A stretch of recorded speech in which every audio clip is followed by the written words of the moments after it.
might feel kind of repetitive, and this won't be the last time I'm going to talk about it on the channel. But I feel really called in my spirit. I feel pretty bad because I've realized that for 6 months I've collected a lot of you, and I've gotten a lot of you to start fasting, and a lot of you have lost over 100 pounds. I swear to God, you messaged me on Instagram before it was taken out. I might have banned you because maybe you went a little mental. You lost 100 pounds. So maybe you went a little, and you were being kind of condescending, or you got a little crazy. I'm really proud of people that persevere like that and people that are delusionally determined.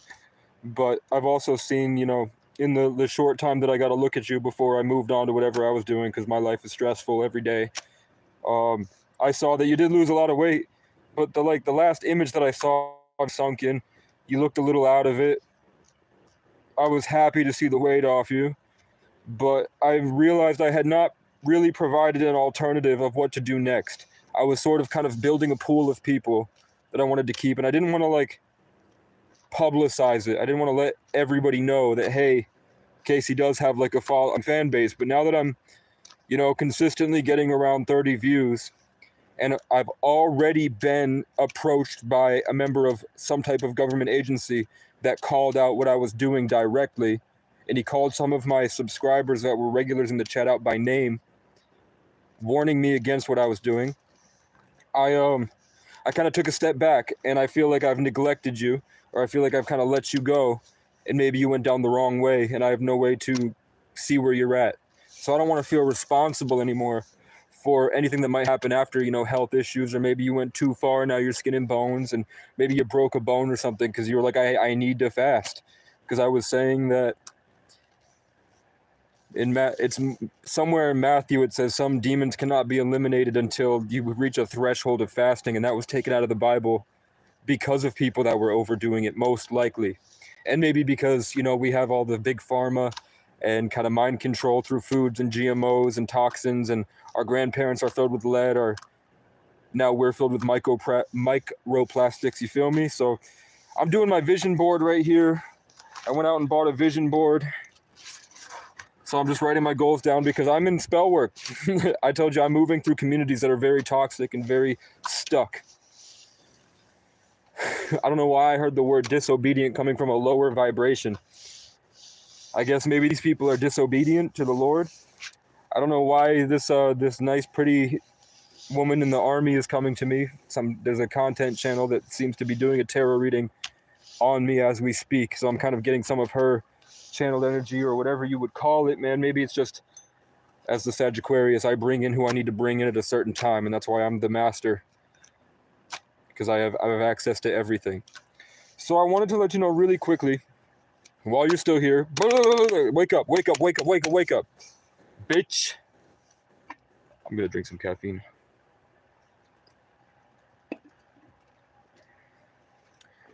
The cure to any health issue, if there's anything going on in the body is a self-cleaning machine, and this can get me in a lot of trouble for sharing. You understand? You heard me? You feel me? I know you feel me. Anything, cancer, any type of sickness that's destroying your body's natural homeostasis. Your body has a natural self-cleaning mechanism called autophagy. With autophagy, it means that when you enter a state, the body looks inside and goes, oh shit, what the fuck are all this? I don't need all this. It goes inside and it's like, I'm going to eat this. I'm going to take it, destroy it, dismantle it, bring it down to the base components, harvest it the best way possible, and then get rid of the shit.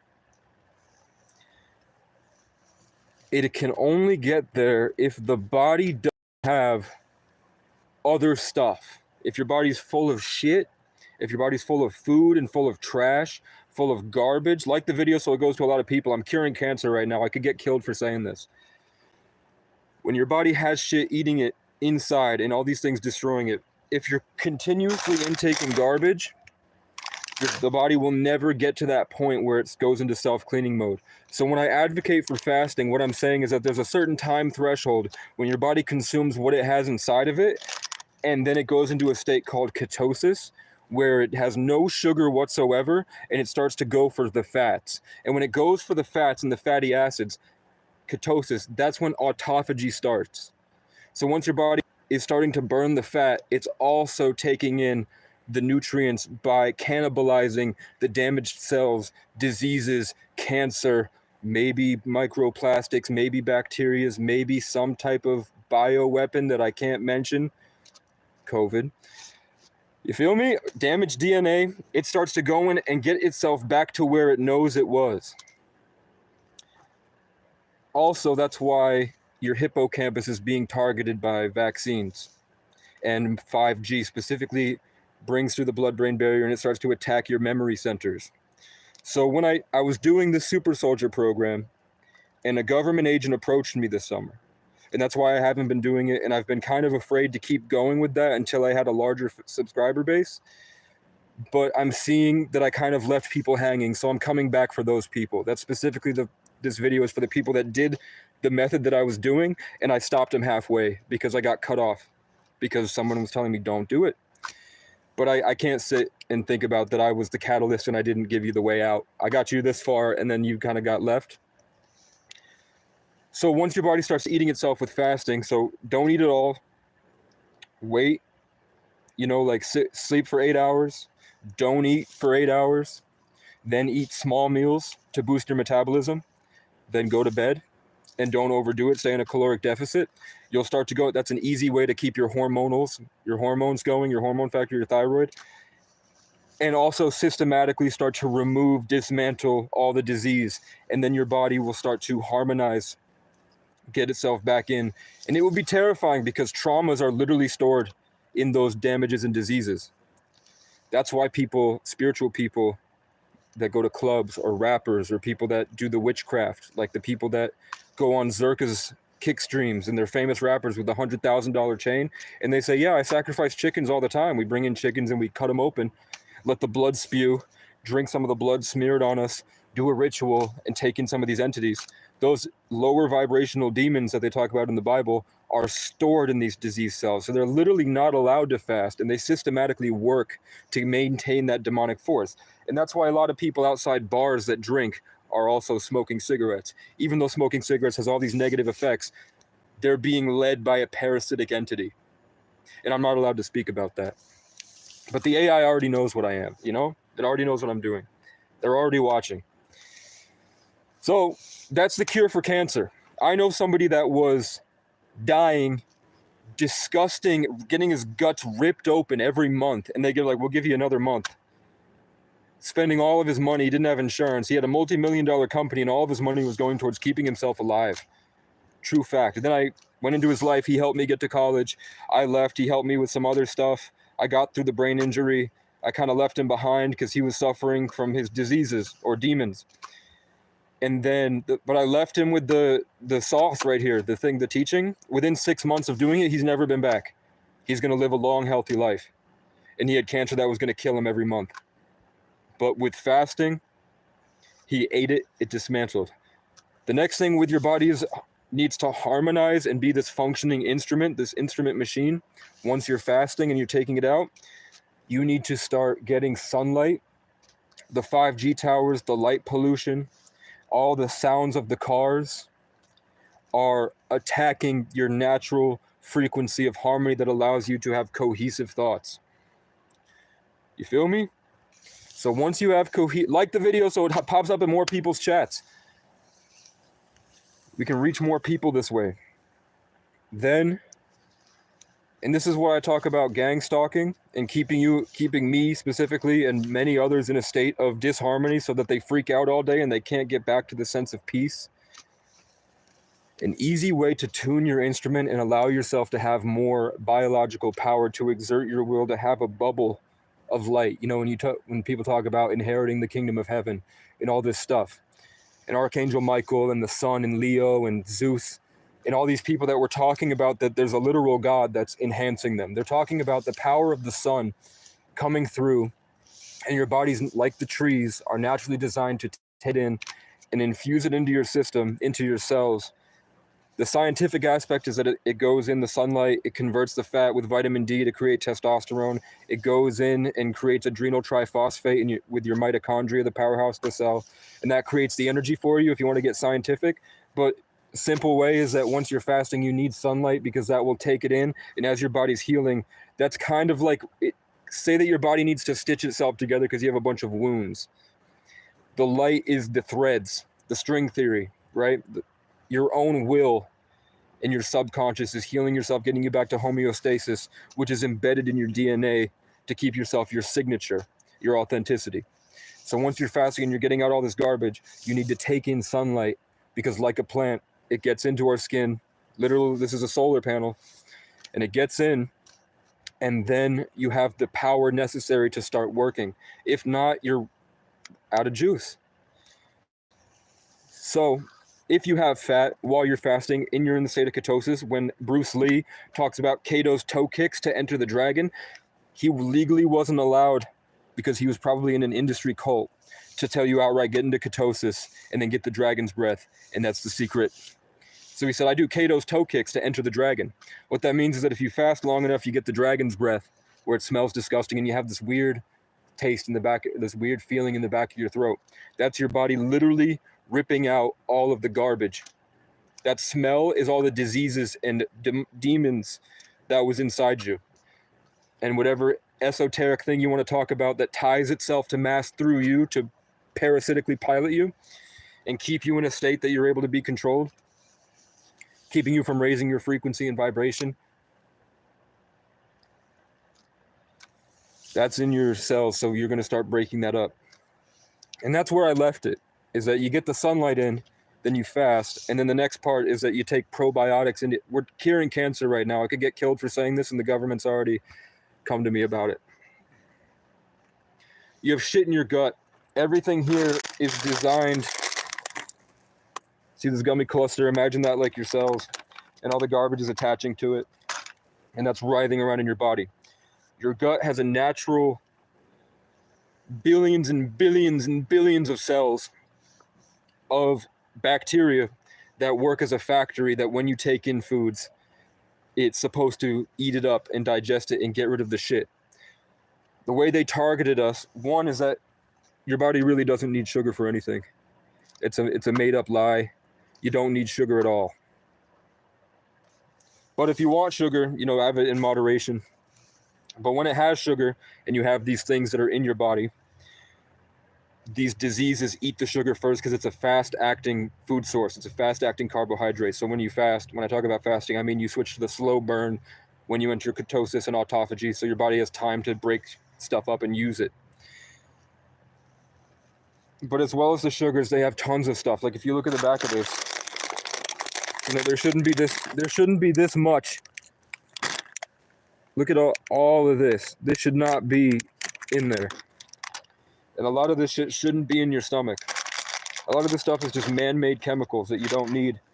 And that stuff coats it. It destroys bacteria. It keeps you in a state of, I think it's called leaky gut. When you have leaky gut, so all the garbage that you're taking is now spewing into your cells and just destroying everything.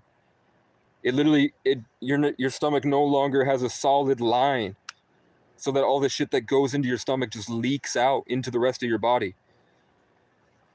Do you feel me? That's like you have a hole in your gas tank and now gas is going everywhere. Or other metaphors. So to repair that, to strengthen it, is with probiotics and then fasting from these things. So once you're fasting from all this stuff and you're taking it out of your daily routine and you're taking in good stuff like kombucha, or I also recommend, in the military, they eat worms and they eat frogs. You don't have to do that. I did that. It really helped me at the time. I wasn't able to get up from my bed and go to the bathroom. I wasn't able to recall memories. I wasn't even existent, and I had to be carted around places. So now I'm superseding people that never had gone through this. So once you're strengthening your gut is your second brain. So it's responsible for creating the chemicals that go into your brain. All emotions and feelings are tied to chemical reactions in the body. Little big bangs of feeling. That's why the elite eat the adrenochrome and the pizza. It's a chemical that allows for the universe to give you a certain feeling that they get high off of. So when they destroy your gut, you're no longer able to live in a certain state of mind because your factory is no longer able of producing those chemicals that give you these feelings that allow you to structure your mind to house certain information, keeping you stuck, lulled to sleep, easy to manipulate, trapped in a box, and manifesting the agenda that they have for you. You become a battery in the matrix. I could get killed for saying this. I could get literally killed, and I've been approached by the government probably more than once, but at one point I had so many people watching the lives that they revealed themselves and told me exactly what was going on this summer. So like the video so it gets out to people, bro. Stimulating your gut, fauna and flora with probiotics, kombucha, probiotic yogurt, and then the next step is going out places. Going out to different places that have different things than you're comfortable with, because that will start to, you'll start to notice doors that were open that you don't necessarily need opened, or you'll be introduced to sicknesses that your body can heal spiritually, socially, evolutionarily. So that's why people in the military eat worms or just go down the street and like chew on a dandelion or something, because it's strengthening your soldiers in your gut that are responsible for making sure this factory works to keep you here on Earth. And I'm saying that if you don't, there's a good chance there's going to be a zombie apocalypse, where they send out a signal that they warned you about in the SpongeBob movie with the chum bucket.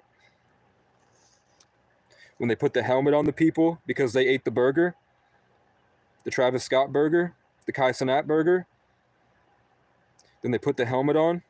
Why would they target the black people? We'll get into it for a second. They bred them with slavery to be huge, and now they're continuously trying to control them. Just saying. Kai Cenat and the Travis Scott burger. I don't see a David Dobrik burger, but for whatever reason,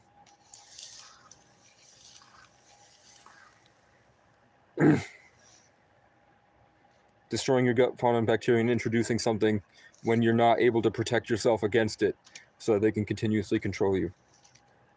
This is the most important video you're going to find on this channel, on YouTube at this moment. I swear to God. This is the cure for cancer right here. So once you're stimulating your gut, fauna and flora by building up the good bacteria and introducing yourself to stimuli that will strengthen your immune system, then you're literally spiritually, biologically, and cognitively strengthening yourself to be able to withstand the storm that we're in right now. This is the calm of the storm. Trump won. Ooh, this is the calm of the storm where we can party for a few weeks. I said Trump and a lot of people showed up. Like the fucking video. This is a cure for cancer. I could get killed for saying this. So that's a practice. That's where I left people off, is fasting sunlight probiotics and then maintaining focus. The next thing is that your hippocampus is being targeted. So you're losing track of your memories, you're losing track of your mind, and you're starting to become susceptible to programming from your external stimuli where the masses are controlled. So you're only going to be getting the consciousness of the people that are brainwashed. So the groupthink mentality is going to, through osmosis, get into you. You're not going to have these boundaries. That's what a lot of these challenges are for the chosen ones. It's people that succumb to the challenges and they fall back into the horde. And people that know, okay, there's something, this is wrong. And they fight for what's right. They persevere with righteousness. And then they develop armor against the groupthink social hive mind. You heard me?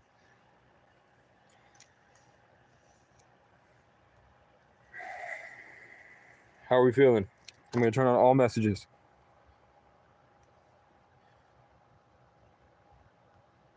Let's just see if anyone popped in. Nope. It's okay. So when you go to bed and lay down and you started this process of taking out the bad and then adding in the good consistently, growth over consistency, that's going to grow exponentially by these little daily habit changes. You're going to start to be able to identify your thoughts in the moment. You're going to be more present to the moment. You're going to be able to identify every single choice that you make throughout your day and move forward. It'll sound like this. And move forward by choosing and diverting your energy that would have been to all these different things. And you're going to start making better choices. And that's what the system is afraid of.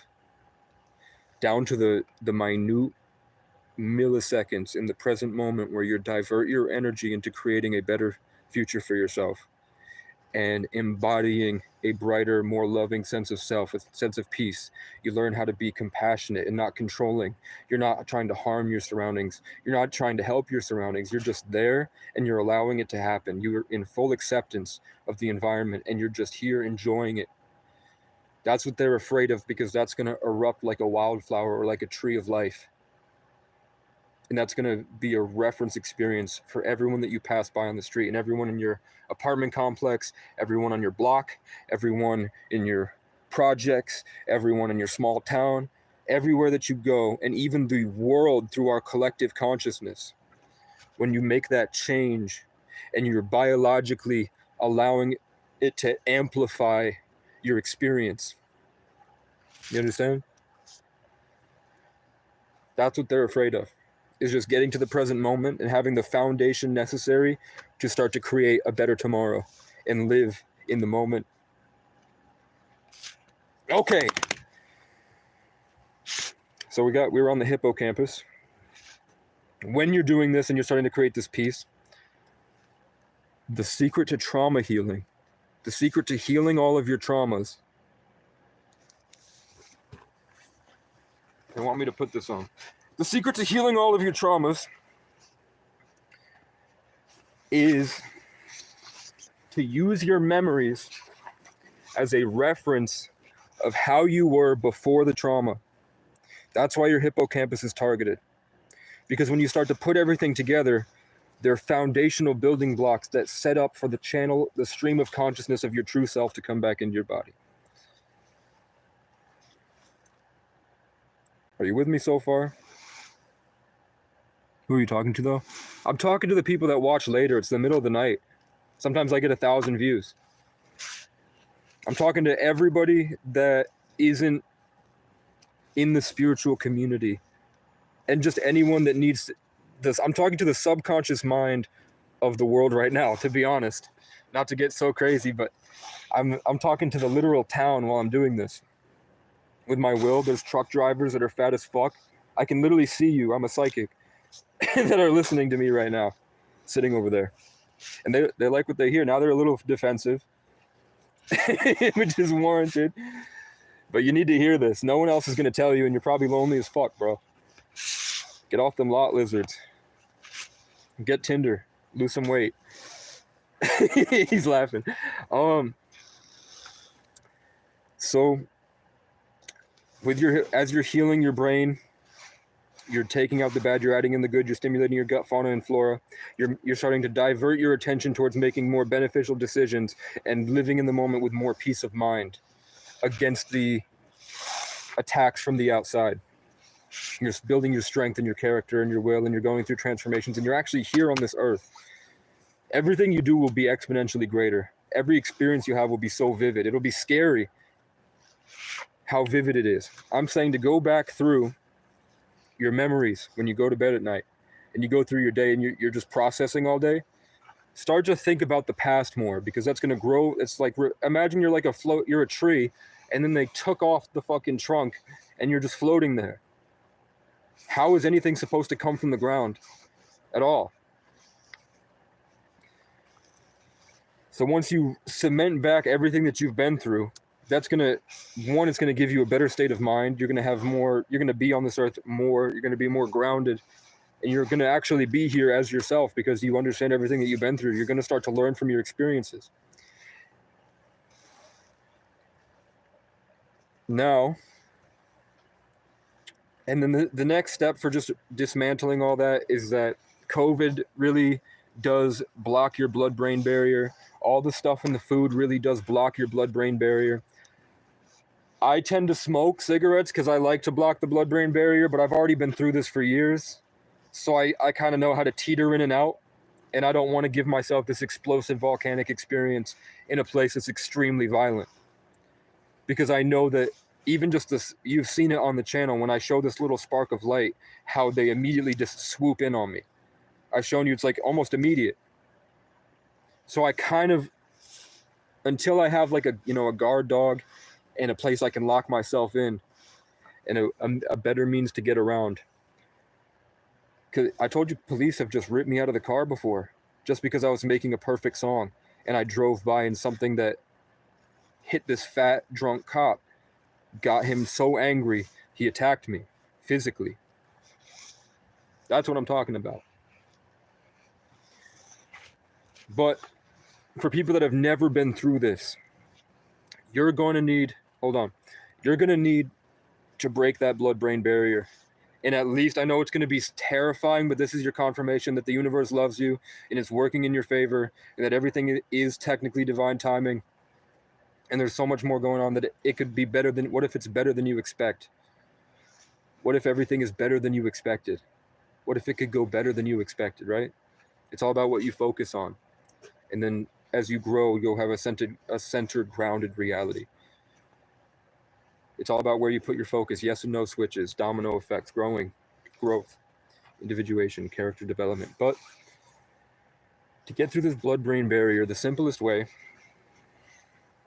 is that hot air rises, heat rises, your blood is warm.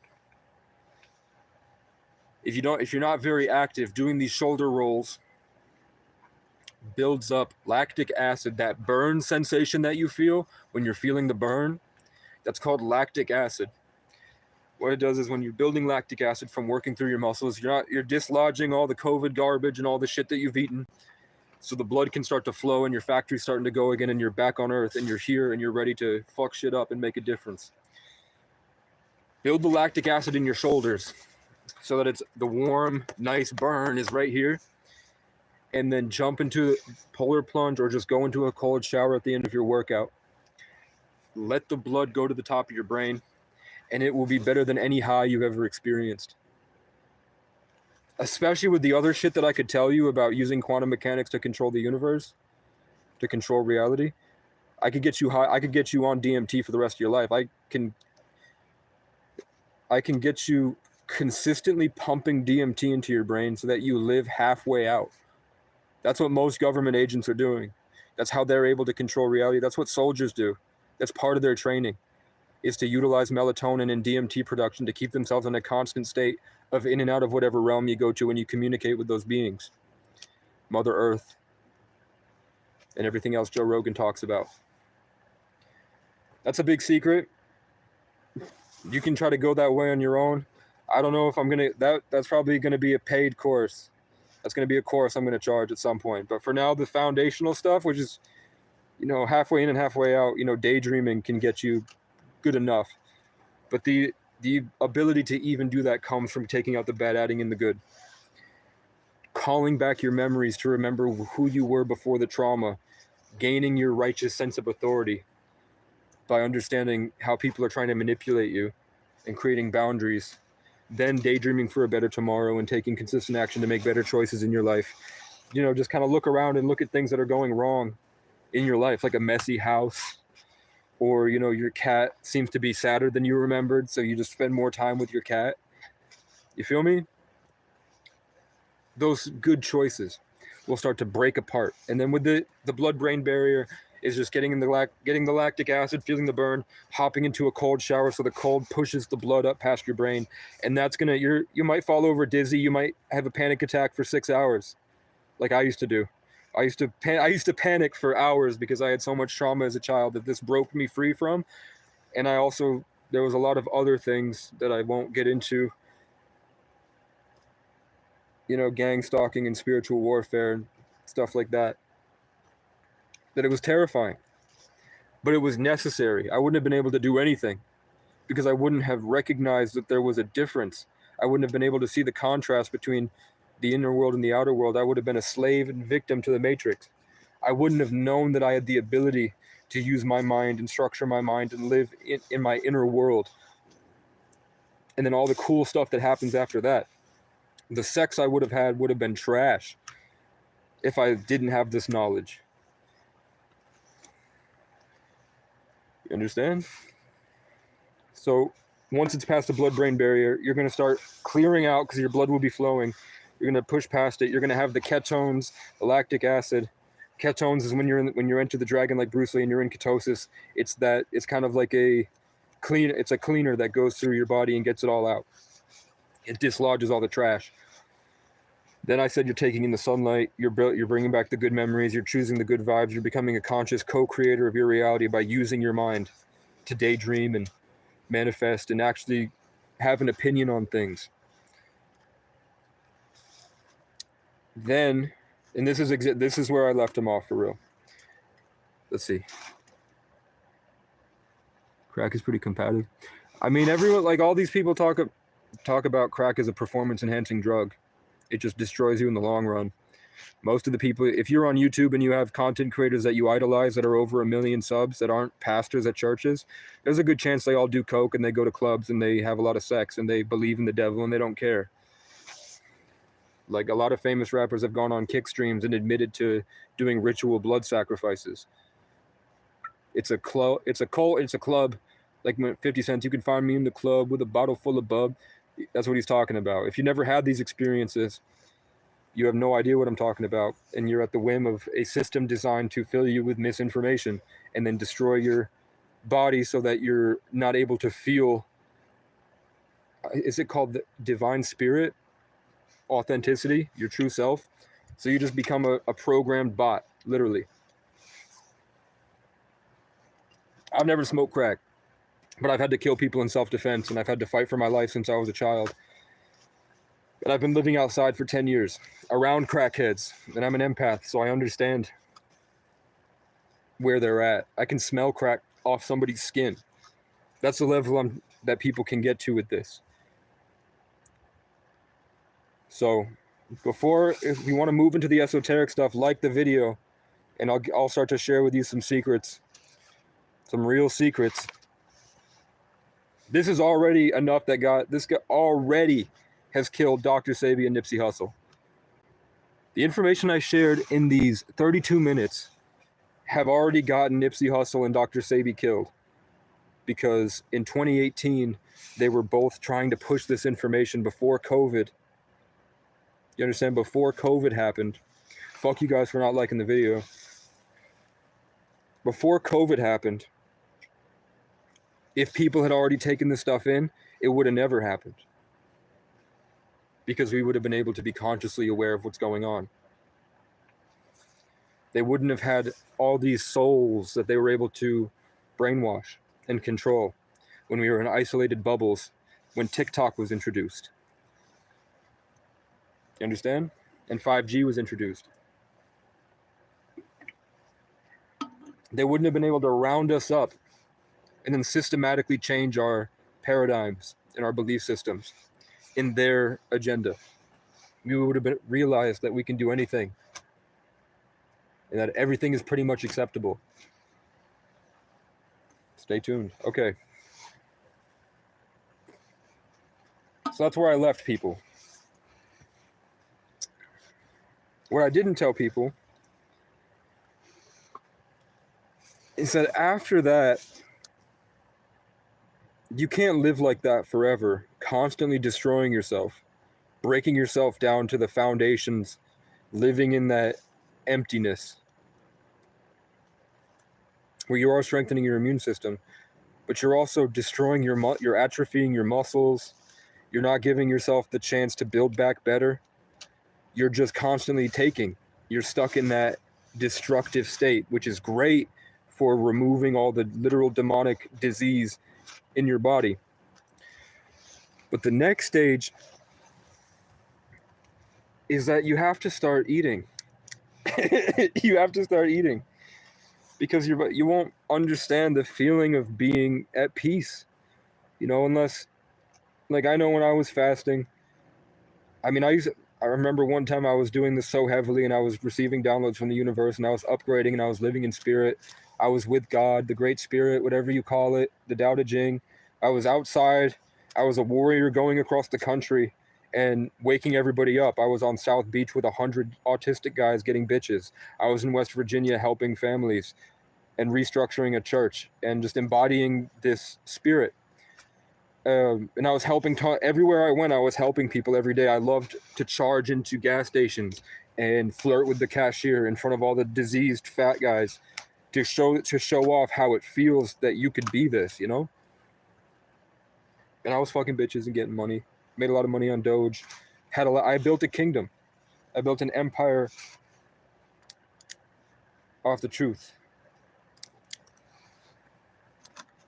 And I worked really hard. Sometimes I'd be up for days structuring, and my escape was creative outlets. When I felt overwhelmed, I would just channel it into, instead of focusing on what you can control, shift your energy into what you can create. Most people have to pay like $5,000 at least for this information over a 10-week program where they slowly feed you this information. So thank you for whoever liked the video. Look how many people showed up as soon as you liked it. So when you have to start eating, understand that the food that you're eating has chemicals in it that are designed to set you back in this process, and that, you know, when people talk about temptations, these are designed to be addictive. They're designed to drive you away from this disciplined, consistent growth over consistency, this timeline, on this path that you're paving, this trail that you're on. It's designed to divert you back into lustful, sinful nature. That's the best way I can put it. It's designed to put you back into that state where you're of the world, where you're living in things that are just bringing you down and putting you back into the groupthink hive mind, where they can control you and puppet you. And then you think that you're being led in the right direction, but you're not able to realize, because they've put you back in, that these impulsive thoughts aren't necessarily good for you. It might not be divine guidance. Didn't they say Lucifer is the light being, the light bringer, like the Statue of Liberty, the light? It might seem like it's a bright light inspiring you to go in a certain direction, but you'd have no way to tell if you're living in this. If you're not starting from this centered, grounded point where you're consciously co-creating and driving the ship forward, you have no idea what's happening to you. Sometimes I persevere through, and I make progress, and I make songs that I'm happy with. Now that I've done years of this, like 5 years now, I like to play around with it because it helps my art, it helps my music, it helps me empathize. But when I first started it, I needed to hear this. So once you have the consistent practice down, which a lot of you are at, because a lot of you have lost hundreds of pounds, like you guys have shown me. I'm not going to name names, but, you know, 3 or 4 people that may or may not still be here, because I've muted a couple of you, and I feel bad, but that was the time I was at. I couldn't get in like this. I was in a dangerous place. I'm still in a dangerous place. Someone fired a gunshot at me tonight somebody shot at me, because I'm telling you that these people are trapped, and they're mad at something that I have no control over, other than I go into town and try to make a positive impact. But once you have a consistent thing where you feel like you're in control and you're starting to make good decisions, what helps me, because I'm an overthinker. I'm a super overthinker.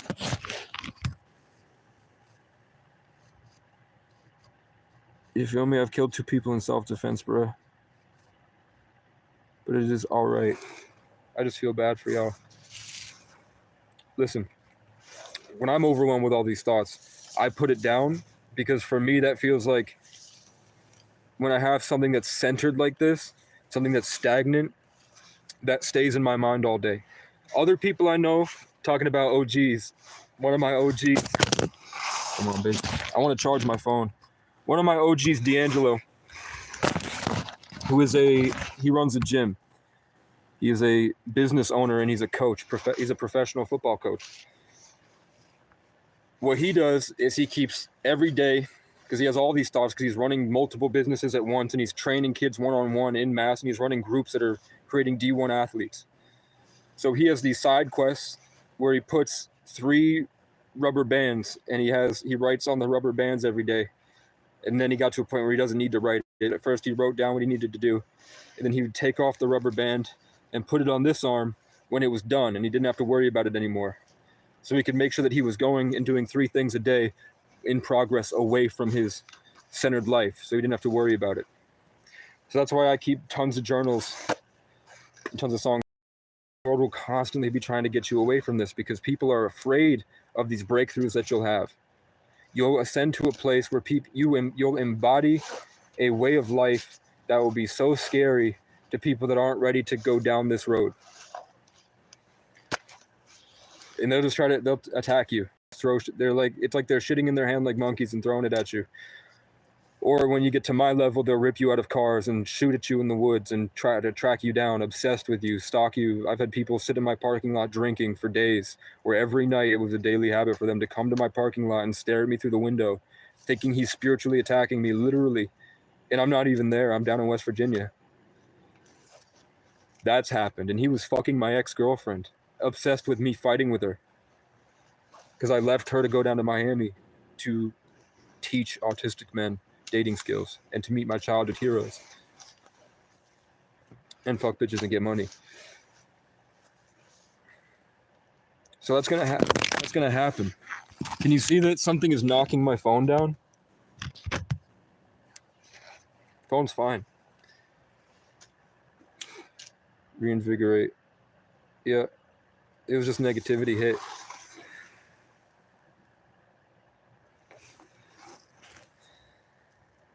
There, you're gone. All right, how are we feeling, guys? You find me in the weeds with a pocket full of weed. Weed is feminine. Weed is a tool that makes you feminine. It destroys your natural ability to embody a certain character and peace of mind that women find attractive. So when people say weed makes you gay, they used to say weed makes you gay. It technically does. I ain't gonna lie. Weed does technically make you gay. I don't do it because I'm already an overthinker. I'm already out there. Like whatever weed does to your mind to let you feel things more vividly, I already did that naturally with this process. So I don't need to get there, and I don't have the negative side effects of weed. And like when I'm around people that smoke weed, it's just they feel like the fucking chocolate from SpongeBob, the grandma in the wheelchair that goes, "Where's my chocolate?" That's how I feel. That's how I feel around people that smoke weed. As soon as they smoke weed, they're now just, it's like their whole sense of self gets destroyed. You get sent back. You're now, yeah, I mean, it supercharges your spine and you feel things more vividly, and you're a more conscious co-creator. But it's like you're cheating, and it's just a lot more energy than I need, because I can now do what I was doing there. Where at this point, because of the tolerance, I can smell weed, and it hits my senses, and it already starts to like get in, like a software update, and I can just get high off thinking about weed now. And that's because I supercharged the gut to produce the serotonin. And I don't feel like I'm trapped in a demonic world like most people do when they smoke weed. That they call paranoia, is that they're stuck and now they're experiencing so much of what they were naturally protected from when they didn't smoke it. But I also have all the cognitive, emotional effects. But I'm not a bitch. You feel me? And that took a lot. That took a decade of living outside and having to persevere through institutions and traveling across the country, in and out of hoods, in and out of mansions, with famous people, and then also with a brain injury in public housing, on Greyhound buses, and now I've been traveling around Vermont making a difference in the world. Like the music I make inspires people, and God is putting people in my life that I wake up like a DMT experience, where they're on drugs and they're guided to me. But that's way deeper than I'm trying to get tonight, unless we get to 7 likes. If I get enough likes and this starts to fill up, I don't mind sharing all this shit that's people are normally charging $5,000 for. I'm telling you, like, my childhood heroes are very impressed with me because I picked up their teachings 10 years ago when I was 14. And then I stayed in an institution isolated, and I worked through all these problems by myself when I was in DCF. So I just said, the next part is just breaking through to get yourself more satiated. You know, once you have this consistent discipline down and you're aware that you're going to be driven away from it, that's when people have cheat days and like go get the McDonald's and But just keep it in your head. Remember that it's going to get that way. Remember that it's going to pull. You're going to start to lose a little bit. You're going to start to lose. You're always going to be kind of delving into comfort. It's a hard road, but it's the only road if you want to be yourself and actually be here for your kids and to be able to even have kids in the future. With social Darwinism and this cognitive spiritual evolution we're going towards, you might fall into idiocy and you're going to have to settle for a 5 when you could have the girl of your dreams or the guy of your dreams. You understand? So don't be so serious about it, because when you're in this state of fasting, like the weed, it's going to be dramatized because you're going to be experiencing it more vividly. You're going to be experiencing this life so much more than you understand right now. And it's going to be terrifying. But if you stay in that world, it's going to get overplayed and over dramatized, and you might fall into something. So the way that I handle that is with creative outlets, and then once I'm good, give yourself a break, and then find your common ground where you're able to make progress comfortably. Then you're able to identify your limiting beliefs, and then the world is your oyster, and it's up to you how far you want to take it. But just have that common rationality, that common sense, to be able to come back and not take it too far, because then you have people that are freaking out in my comment section, people that are going in and out of the psych ward because they don't have this grounded thing that I'm talking about. So you have to take it extremely seriously, and then you have to give yourself periods of breaks where you go back. Right? Fasting, sunlight, probiotic, ketosis, autophagy, neurogenesis, and then start to shift your daily habits towards a positive outcome. Learn how to be more present to the moment. Learn how to make better decisions and keep your attention. Then you'll be able to recognize the difference between the outside world and the inner world. Then you'll start to see the matrix hive mind for what it really is. You're going to start to see what's going on in the world. It's going to be terrifying. It's going to be aggressive. It's going to be disrespectful. They're going to be horrible to you. You just have to hold it. And then that builds discipline. That builds confidence and character because you've gone through it. Then over time, you'll be able to enmesh both of them, and you'll be able to be a leader, literally. You'll be able to do whatever you want. Girls will be at your feet. And then it's up to you what happens, because you'll be working in a system. I know I said too much. I'm an oversharer for people that don't deserve it, because I just hope I make an impact. So then I want to talk about how to build up the right way, because now we're getting into dangerous territory again, which is how information is stored in your body. It's about the way that your consciousness works. It's secrets about genetics. It's another truth that is kept from the public that they really don't want people talking about. And that's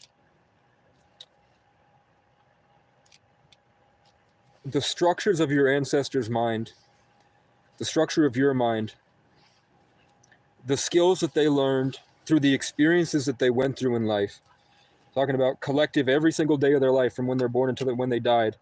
Everything that they went through, everything that they felt, everything that they became, their preferred reality that they lived inside, their preferred emotional state, the colors that they kept it. Like, imagine if they imagine themselves wearing green armor for their whole life. They just imagine themselves wearing green armor.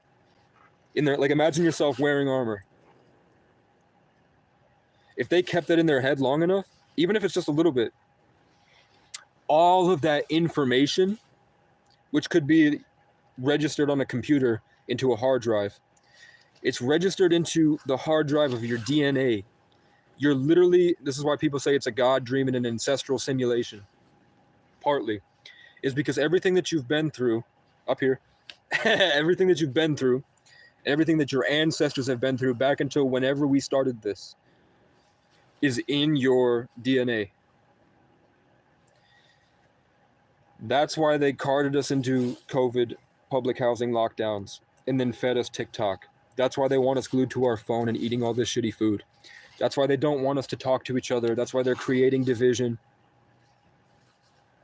Is because they're slowly trying to take us out of our natural state of mind and put us in the wrong way, into their way. So when you're healing yourself and you're getting back to who you are, you're going to be overwhelmed and waking up to the lifetimes of trauma that your ancestors have been through.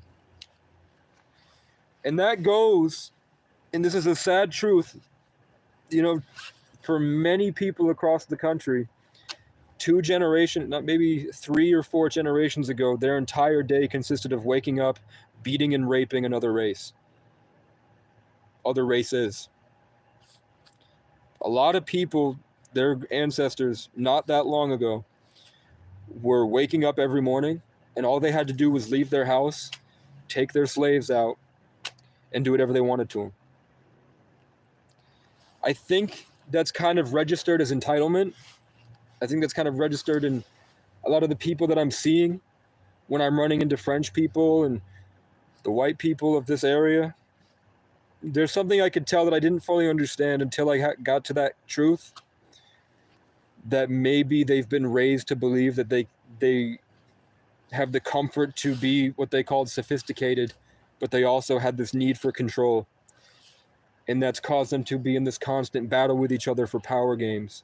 And then there are the rest of the people that are just able to chill and just sit here and be fine, and they can joke around with each other. And then when those guys come in, it seems like they're tweaking and out of their mind, like slamming their head down and pointing, like, oh, it's a genetic system that's where they naturally divert you to feel comfortable. And once you have these abilities like this I'm talking about, you'll be in a foundational sense to understand when that's happening and to be able to consciously co-create, to take in the good parts, the drive and the character and ambition and the spiritual blessings and all the different stuff that's hidden in your genetics dormant, that will wake up when you get to this point with the sunlight, with daydreaming, fasting, sunlight, probiotics, ketosis, autophagy, neurogenesis. And you'll be there. So you have this is the extra information I'm talking about that you'll be able to see once you get to this point. This is the next level in this masterclass that should cost $5,000. I should charge a lot of money for this.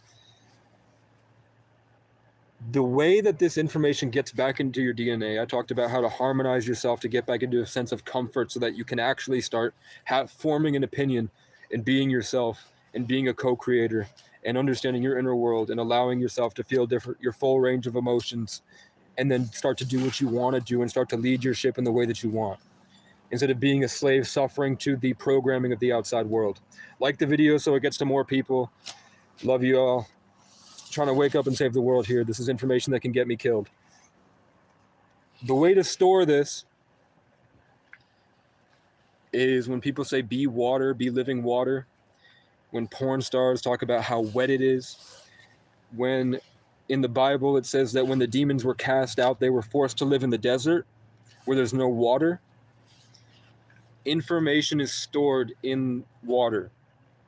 The 80% water that our bodies are made of all the different organelles and tissues of this water, is storing and housing the information. When you're dehydrated, your body isn't able to take in the information and store it. When you're masturbating all the time and you're jerking off, you're destroying all the information. It's like you have a Bitcoin wallet of vibes and character traits and spiritual essences and all this different cool stuff about you that you're working hard to create and refine and build for yourself to be cooler and be happier and be a better person and be more enjoying of the moment. All these systems, this energy, these emotions, energy and motion, that's stored in the water in your body, the fluids in your body. So when they cast the demons out, it means that they were forced to live where there's no water, because they couldn't attach themselves to you through the water in your body. They're talking about when you get rid of the bad programming, the bad emotions attached to your water. That's why there's all this stuff about water and fluoride in the water and all these chemicals in the water treatment plants, and that they should just have pure water, and then manufacturing stuff in the rain. So the chemicals are coming down in the rain and they're attacking the water in our and the processes that distribute water through our bodies. So when you've cleared out the bad, which is step one, I wouldn't start going down this road until you've done step one. So later, go back to the start of the video and watch it. When you've cleared out the bad and you're ready to add in the good, then understand that your brains have been destroyed. A lot of us smoke, a lot of us drink, a lot of us eat shitty foods like McDonald's that has GMOs in it. all this stuff is designed to destroy and get in the way of our natural process. Once you've taken that out, and this is where I left a lot of people hanging, which I feel bad about, when you're ready to add in the good, your brain is made out of omega-3 fatty acids in a chain that they call DHA. That DHA is most prominently ingestible from fish. So I would take an omega-3 supplement at most Dollar Trees before we lose access to Dollar Trees. Go there and stock up on omega-3s. They're going to be very important in the future. Because your brain, those are the building blocks for your brain. When you start to get rid of the brain injury, the damaged tissue, the damaged cells, the drugs, the chemicals, once you have the ketones and the lactic acid, you get in a cold shower and you spew it all out. It's going to be overwhelming, extremely overwhelming, but when you're taking in the good now and you're ready to start putting it back together, I'm seeing the armor of God, the helmet of God, whatever, anointing, whatever, that cements in your brain. You build that up with omega-3 fatty acids, and then other amino acid chains that are proteins. So you have to get the good proteins, and you have to get omega-3 fatty acids, and then you can start building back the good. Once you start to eliminate the bad chemicals in the waters, like, where you at, motherfucker? Where you at? Where you at? I know I had you here a second ago. Hold on, bitch. How much money you think I could make from this? And I just give it out for free, bro. It's in here.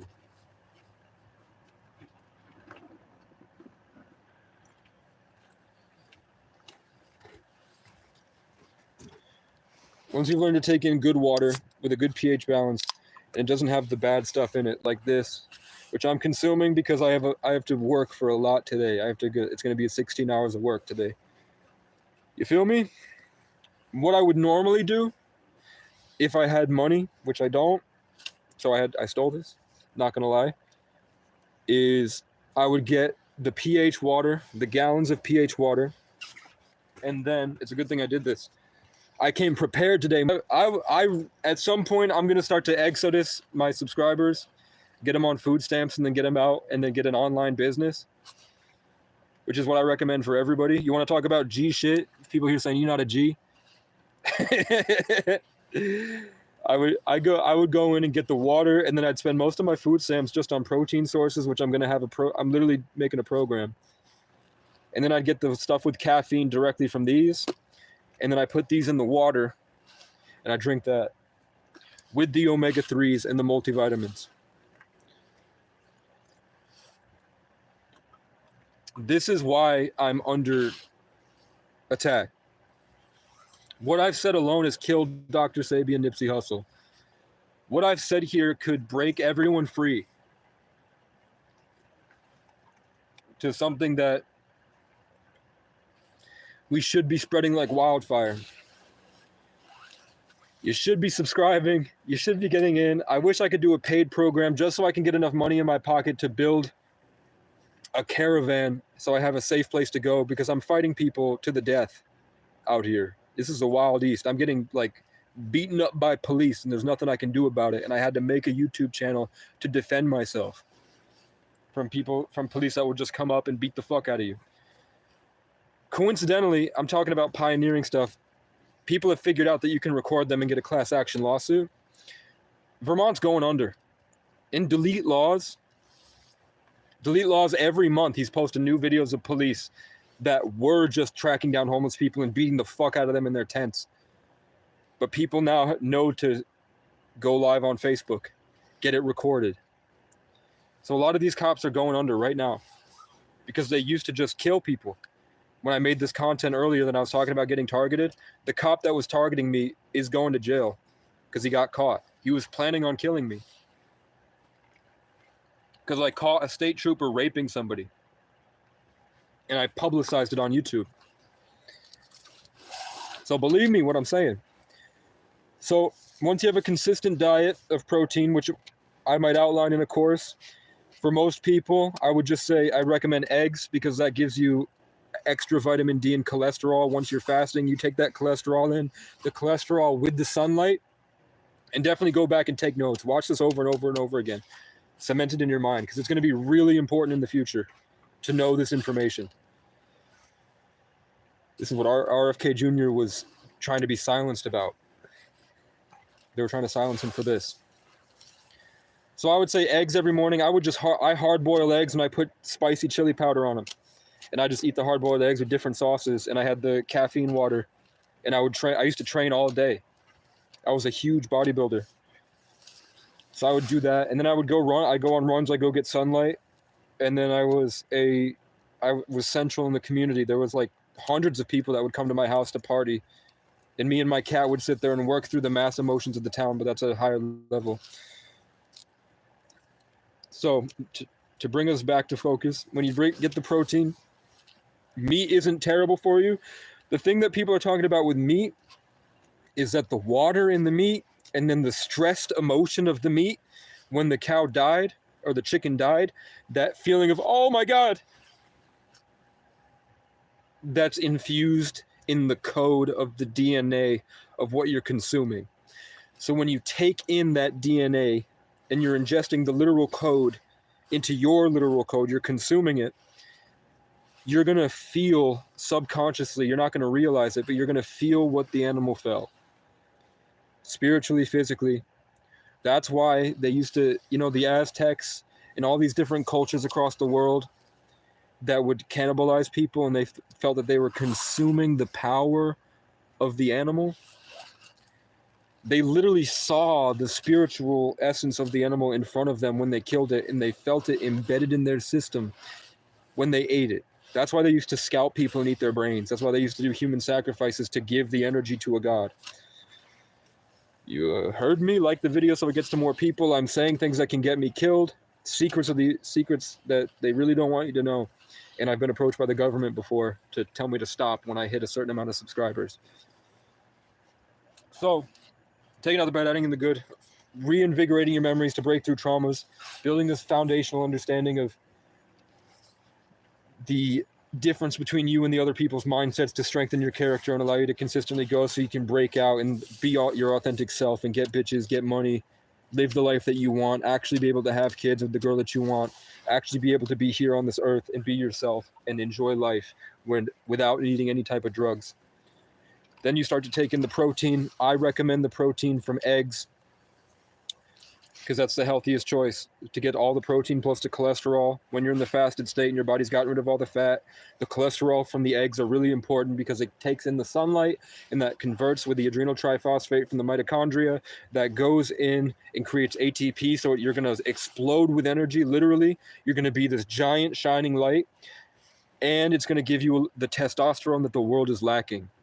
That all these people are turning to nicotine and drugs. Andrew Tate smoking all these cigars, trying to boost his testosterone to get his dick back. All you got to do is get fast sunlight probiotics, ketosis, autophagy, neurogenesis. Then you got to eat eggs, get all the cholesterol, get the vitamin D from the sun, and in the wintertime, get on vitamin D. I recommend vitamin D year round. Get on vitamin D so that chemical reaction between the cholesterol and the vitamin D converts with the sunlight to create the testosterone, and you will feel it, bruh. It'll be like a knife through butter.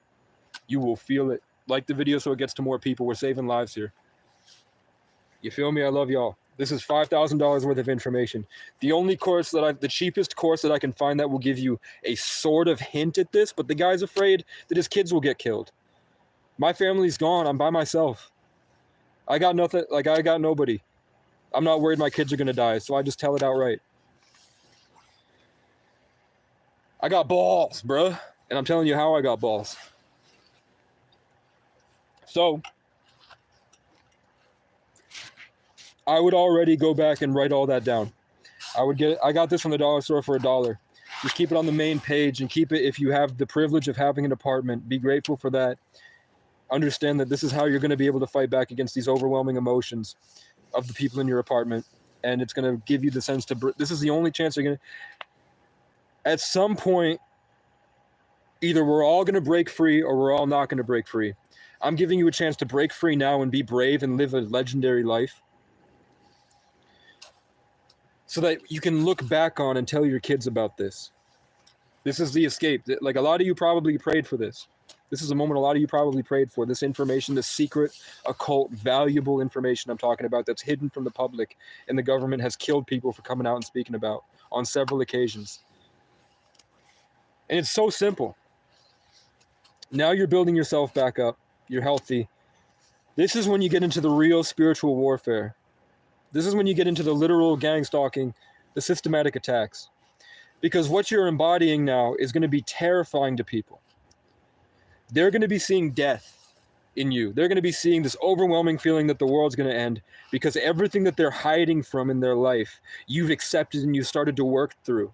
So you're embodying things that they're not ready to see yet. So when you walk through a grocery store, people are going to come up to you and cough. They're going to want to make you submit like a dog. They're going to want to stop you. They're going to want to come in and attack you. They're going to want to make you like them through osmosis. People are going to throw like shit in their hand and chuck it at. People are going to cut your car. People are going to follow you home because they're not ready to accept that the problem is within themselves, and you are accepting the problem is within yourself, and you're working inside. That's going to scare a lot of people.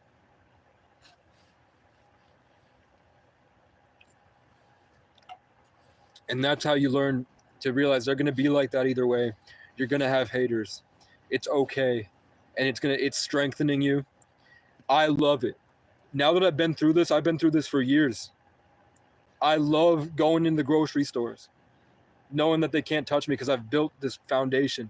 I've built this in my body. I've gone through it all. I've been in over 10 fights. They used to kick my ass because I had a brain injury. Now I'm whooping people twice my size because I've been through more than they have. I have more experience in life because I have more time conscious because I've implemented what I've taught you here. I've allowed myself to have the most valuable resource on earth, which is time, where I'm not wasting it being a battery in the matrix where they're programming me to create something. I'm pushing it away, accepting it's going to be like that, saying no, and it's going to be the way that I want it to be. I've learned the grounded humility through the gauntlet, the trials and tribulations. I've been through it enough to be able to keep going, and I've learned how to be myself with a love that you can't fake. I became a real one. I earned it. I went through it. And because of that, I have more time on this earth than you have. Even if you're older, if you haven't implemented this, all that wasted time, I've lived more than veterans in my life because I've been present in the moment that long. Send this to Owen Cook. Send this to... There's a lot of people that need to hear what I'm talking about. And I might be in danger. I'm just trusting I'm protected. So that's introducing yourself to different stimuli and building your strength back. And learning how to be conscious, and then it's a constant battle. It sucks. I don't do it until I'm ready, and then I like to force myself, but I love going through it now. I feel like it's what I'm on this earth for. I feel like I was never given a stable environment. I was never given a safe environment. I was never given my own, like, the times that I was alone, I was blessed with like a whole room full of Legos on top of a mountain in a ski chalet for one of the richest families in the world that people think is a reptile. I lived in one of their houses with my father. The society would say I had a horrible dad. I think I was blessed with one of the best fathers you could have. I love my dad so much. I wish but I know that my parents are so blessed that they're under attack worse than I am. And it's to break through their narcissism. It's just, I feel like it might be too late for them. But I got to see through it, and my empathy, I'm able to see who they really were and see them shine. So I'm embodying that. I'm holding that. So I'm able to show that to my kids, even if they don't make it because they can't put down the cigarettes and the Ben and Jerry's. Okay, so that you're going to be embodying this love that's going to scare a lot of people, but it's the only way to live a better life. And this is the literal escape. This is the way out. It's a consistent daily habit you're going to be forgetting because they're going to be driving you out of your mind. So to just wake up every day and remind yourself I have vision boards. I have this. I take notes. That's a good place to start. Giving yourself this time to have this consistent foundational practice so that you can have days where you can go eat the McDonald's and then feel what it's like, and then you're going to have to fight back to this consistency. Don't take it so seriously that you undermine your relationships with others because you're over dramatizing it because of the exponential beauty that you'll find from life in this practice. because it'll make it hard for you to have a family. It'll make it hard for you to have relationships with others, which is all life is about. Is this conscious co-creation, this contribution with each other, this woven experience that we've all made with each other. If you spend too far in the fasting and the drama, if you smoke weed, the weed, you're not in the world, and that'll take you away. So you have to walk this middle path. You have to walk this middle ground. And I'm telling you're supposed to share this. Somebody's supposed to share this with your husband. Somebody's supposed to share this with their pastor. I'm seeing this video is really important for a lot of people. This is, if I could tell you one thing, I have albums I want to share. I have TV shows I've written, but this is mainly like I went across the country and learned this from people in the CIA, and I've taught this. I find myself teaching leaders. Like I've given this information to people that have channels with over 100,000 subscribers. That I just find, I walk down the street and then they're walk down the street and then I meet them and then we talk and we sit down and smoke a cigarette together and I just spew out this and then they're like, holy shit. And usually like the rappers that I meet, I've met a lot of rappers, the bands that I meet, like famous bands, they usually release their best, what I consider their best song right afterwards. Like they go into the studio and the first thing that they create after they experience me, like a DMT trip, like a master teacher, is their best work. And the work they're most recognized for is them trying to recreate the experience that I provide. But this is the way to help. This is how to save your life. Is this consistent daily habit to take out the bad, add in the good, focus on the good things, go through it with consistency, branch out in ways that you want in your life, understand you have control over everything and you can do everything, and then allowing yourself to kind of go back and forth long enough to find this middle ground and medium so that you can get through and still be there and be a human and go through the good and the bad with everybody else, so that you're not fully in spirit, you're not fully detached with all this spiritual wealth you're going to take in. You're able to work with others. Then it's just protein, zinc, if you're a man, whatever, look up whatever chemicals a woman needs for supplements, then you can really start. But without this foundational practice, you're just running in circles. That's the importance of all this, is that if you don't do what I'm saying to do here first, you haven't cleaned it. You haven't cleaned your system. It's going to be detrimental in the future because you're trying to fight through something that's still always going to be gnawing at you. You're not getting down to the truth and then working from there.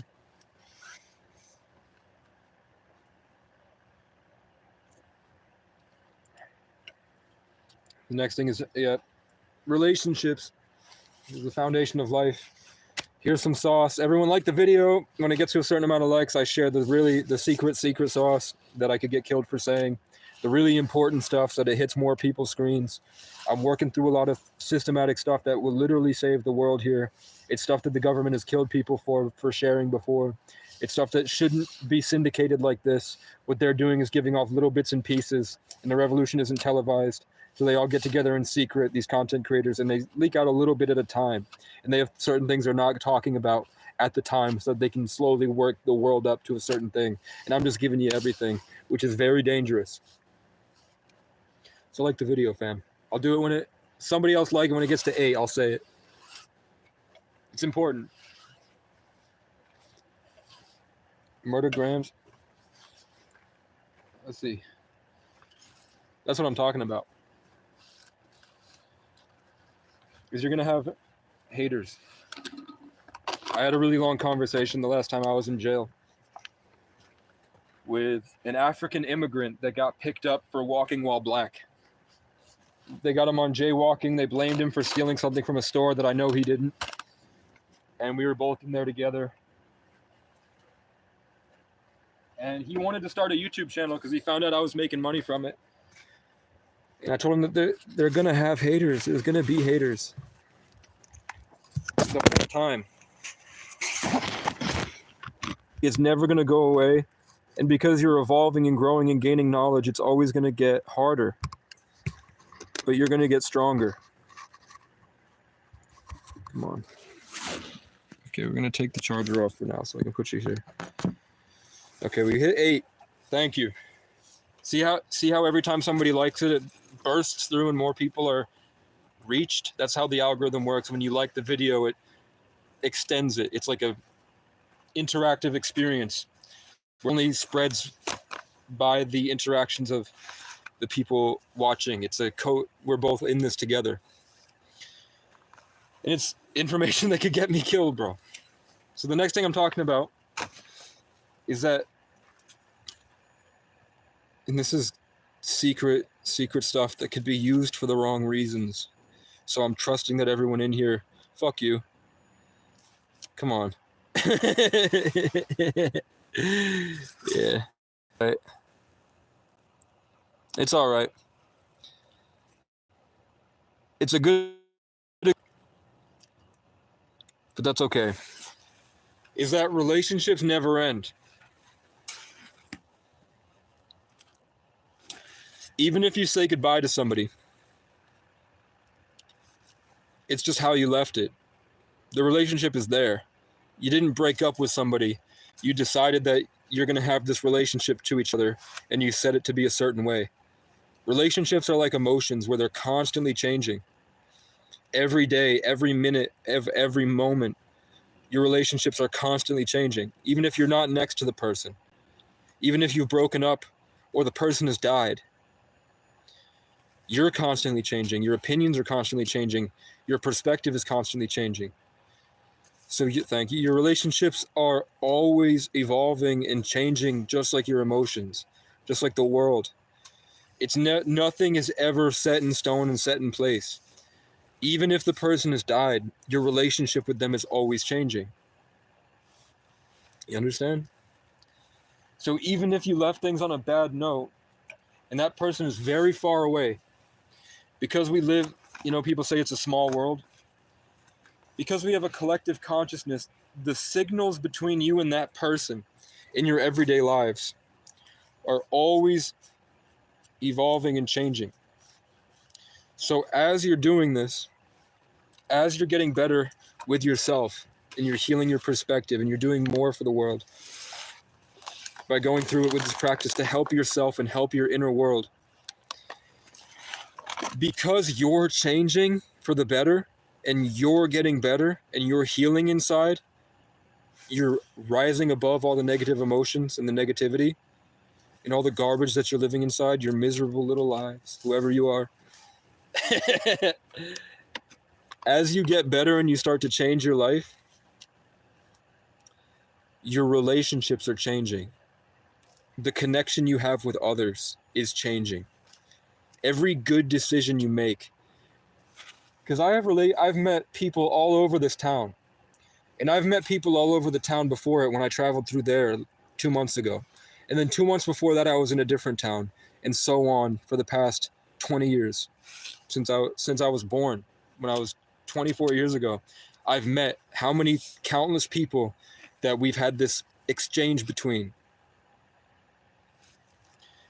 As you do better, you are helping everybody that you've ever met because of the relationship that you now have with them based off of the change in your relationship with yourself. And that is a tough pill to swallow for some people that are very caring, because it means that every time they choose the McDonald's and maybe the cigarette, this is natural tobacco. I don't feel like it's that bad for me. I want to test it because I'm a scientist. So, every decision you make is affecting everyone you've ever met. And a lot of people are saying everybody that's ever come before you in your ancestral bloodline because of the connection to them through your DNA. If there is an afterlife, all the decisions that you're making are affecting the entire world because we're in a collective consciousness. I'm seeing Fusi screaming at his camera team, and Fusi screaming at everybody on his streams instead of doing push-ups and showing them how he's bettering his life. He was taking it too far and he was freaking out. Every decision that you're making, and why this practice is so necessary, because it's going to erupt from you. And not only is it going to free your mind, but it's going to be setting the stage for others to free theirs. because you're embodying a world that's easier to get to for them. Every time you pass by them, that relationship they're subconsciously empathizing with. And depending on the astrological season and the moon and all these different things, keep it positive, all these different things,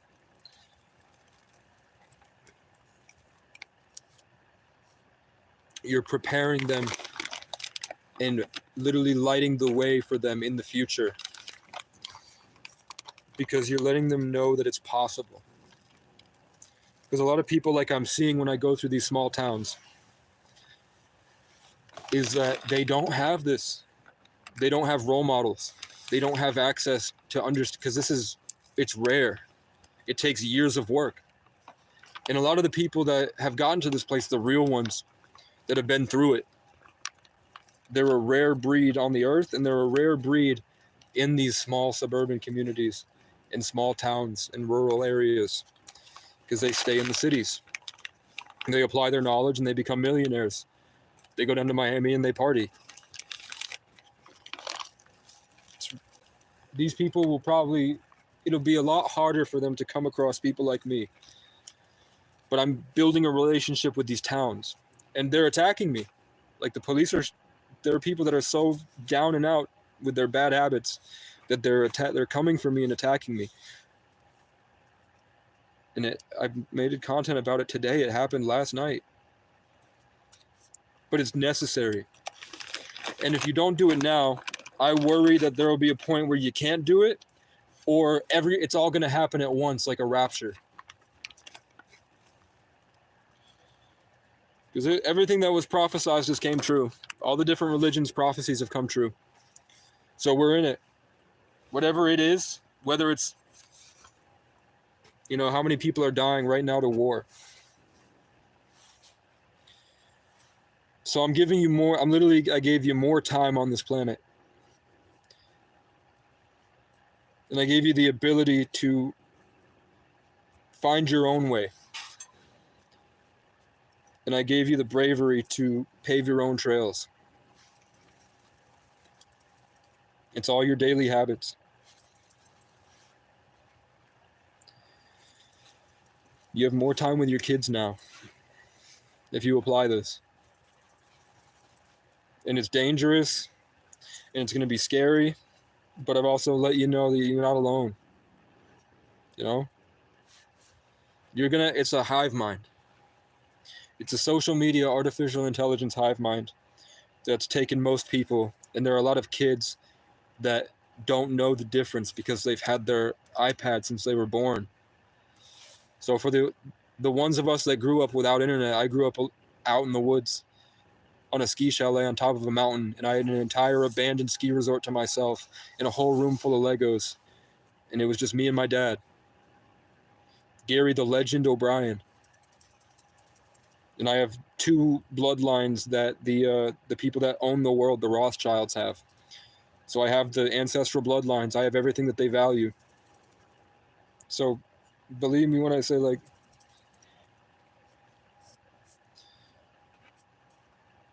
the world has this separation where there's going to be tons of people.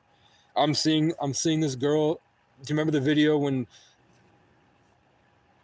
what's her name? The girl with Drake, the hood bitch, whatever her name is, the Sexy Red. When Sexy Red dropped that song about pop that pussy, shake your ass for Drake. And then there was a TikTok that blew up of these like 5-year-old girls with a microphone twerking and singing that song about shaking their ass for Drake.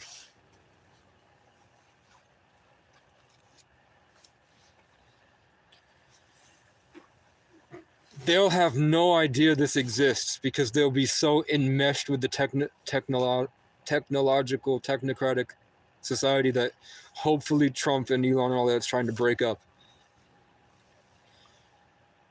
If we don't save them, what were they in the Bible? The lion dragons? The kids that were born between the year of the cat and the year of the dragon? That generation of evil that have no idea, and they sit here talking about get off the meth, and they put all the emojis and bro does this, that. Kids will have no idea because they'll be so glued to their screens and enmeshed with this world. They won't know how to break out of this. And they might not even have a chance. They might literally be lambs to the slaughter. It was just supposed to happen for them. So there you go. Take out the bad, add in the good. Have this growth over consistency, this foundational plan. Have means to document your progress. Understand that to not take it so seriously and to push your limits so that you can identify your limits and push past them. Embody the growth over, see your character and individuation because of your maintenance of the water inside your body. Then start to heal your brain and heal yourself back up so that you can have this maintained homeostasis to take care of your body like a temple in a machine. Then understand that all of your ancestors, everything that they've been through is in you. You're going to have to work through that. You're going to have to work through everything that everyone else has been through in all these different networks, in your relationships with everybody. And then all these relationships that you've built, it's not a one and done. It's a constant evolutionary, maybe evolutionary, but this constant emotional back and forth where it's constantly always changing. Even if you're nowhere near the person, if you're changing, your relationship with them is changing, even if they're not around. So by doing better for yourself, you're doing better for everybody that you've ever met. And possibly vicariously through everybody you've never met, but those people have met. It's a trickle-down, interweaving co-creation that we all have because we're all human. And we're all dirt, and we all came from the earth. So the same way you can empathize with your dog, and you can feel his emotions, and you can like ruffle his fur, and you can feel that you're both getting happier. The electricity's flowing. You're feeling safe. Everything is influenced by every single decision you make in the present moment.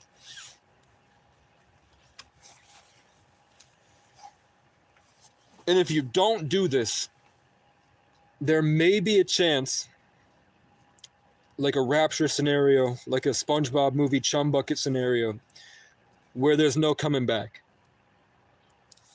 That's the importance of it. In that you might be led astray forever. It might be you either got it or you don't.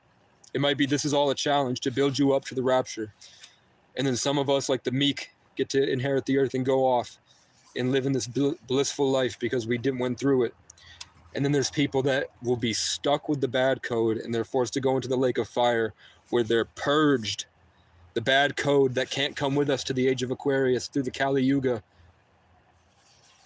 All the different prophecies and religions of people that coincide with right now. Those people might have to suffer for a long time.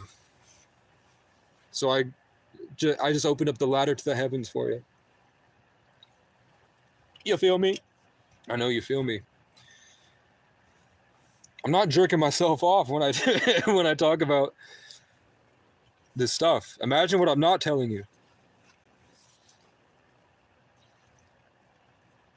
But there. Share it with your uncle. Edit it into a short.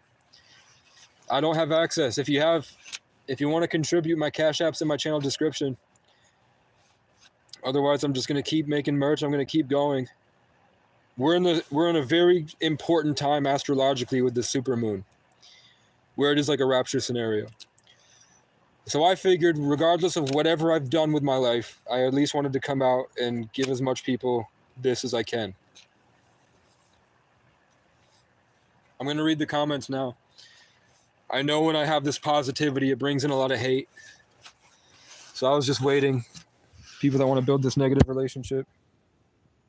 How are you really joining? Okay. How many?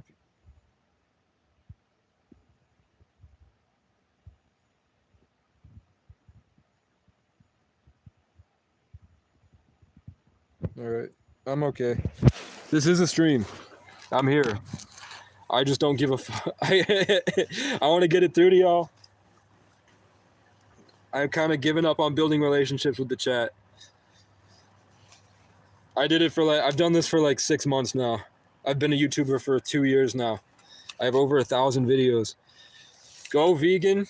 Well, I'm talking about eggs. I'd never go fully vegan. I'd have eggs. There's definitely like when I did this vividly, so I'm talking about like consistently every single day for a year. And then I went across the country and I met the CIA operatives and I met the YouTubers with over 100K and I helped churches and I went across the country tons of times and met my childhood heroes and made a lot of money before I went on this secondary. After that, I bought a nice car and I went across New England. First, I went across the country and met all these people. And then I went to New England and then branched out. And I had an epic, amazing experience. It's been an amazing and terrifying and traumatizing and painful ride, but I'm so proud of what I've been through, for real. But back then, I would open up the meat for the beef, and it would like hit me the way that they talk about biblical inspiration. Not like a download from the universe where you're like, oh, I'm seeing this, or like tarot readers are like, I'm getting this. I'm talking about like a paralyzing wave of godly energy would hit me, and my girlfriend could feel it, my cat would feel it, the neighbor would feel it, where I would get this huge and I would feel the pain of all the cows at once. I'm not a schizophrenic break. I'm serious. Swear to God, I test out of schizophrenia every time. I'm just a overthinking genius with a brain injury and a lot of trauma. And a lot of other cool stuff when you go down the esoteric rabbit hole about the circumstances of my birth and my family bloodline. But I saw the cow die and I felt the cow and I could see, that's how I learned about the meat gets stagnated in that last emotion, that when you consume, it causes you to jerk because the electrical signal that comes through your gut, second brain, registers as it extends to start digesting. It feels that tenseness, and then you start to feel and get attached to that pain that you just consumed of the cow that died scared, malnourished, whatever they did to the cow, whatever it went through in its lifetime with the DNA of that animal, as you digest it and start to unravel the codes and consume it. And who knows what's going on with the GMOs, right? What stimuli are they adding to this fake meat? And it's coming out like a big secret, another big secret, because we hit 9 likes. These human meat processing factories are a lot bigger, and there's a lot more of them than we realize. And a lot of people are coming out.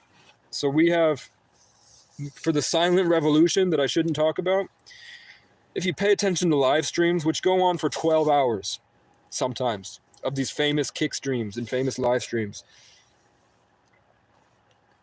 only like out of those, like 1 minute of those live streams are getting clipped and going viral. They're not uploading the entire 12 hours. So sometimes people that are in this, that are awake like this, and they're paying attention, you can find, they'll trickle through them clipping people breaking character and saying something they shouldn't. And that's when you hear like people talking about child sacrifices and occult stuff that happened at Diddy parties and demonic matrix and reptilian entities and other races of people that were here before humans that might have evolved in a different way, and those might have created humans as cattle for emotional energy, and they harvest us like vampires, and the introduction of the multiverse and what's going on in other universes and quantum tunneling with other versions of humans that have broken DNA that take our DNA. And that's what these quantum computers are doing, and CERN is opening up portals to literally step in outside of this holographic simulation. But one of the things I talk about is that in places like McDonald's fast food, because of these mass rituals to keep the public in a state of consciousness and drive the entire society a certain way for these overarching elite rulers, they've come out multiple times. Different people have come out and said it very quickly, trying to warn people like this, and then those people are not on a stream ever again. It's live to everybody. It gets clipped and saved. Then the stream goes down and no one can find the stream.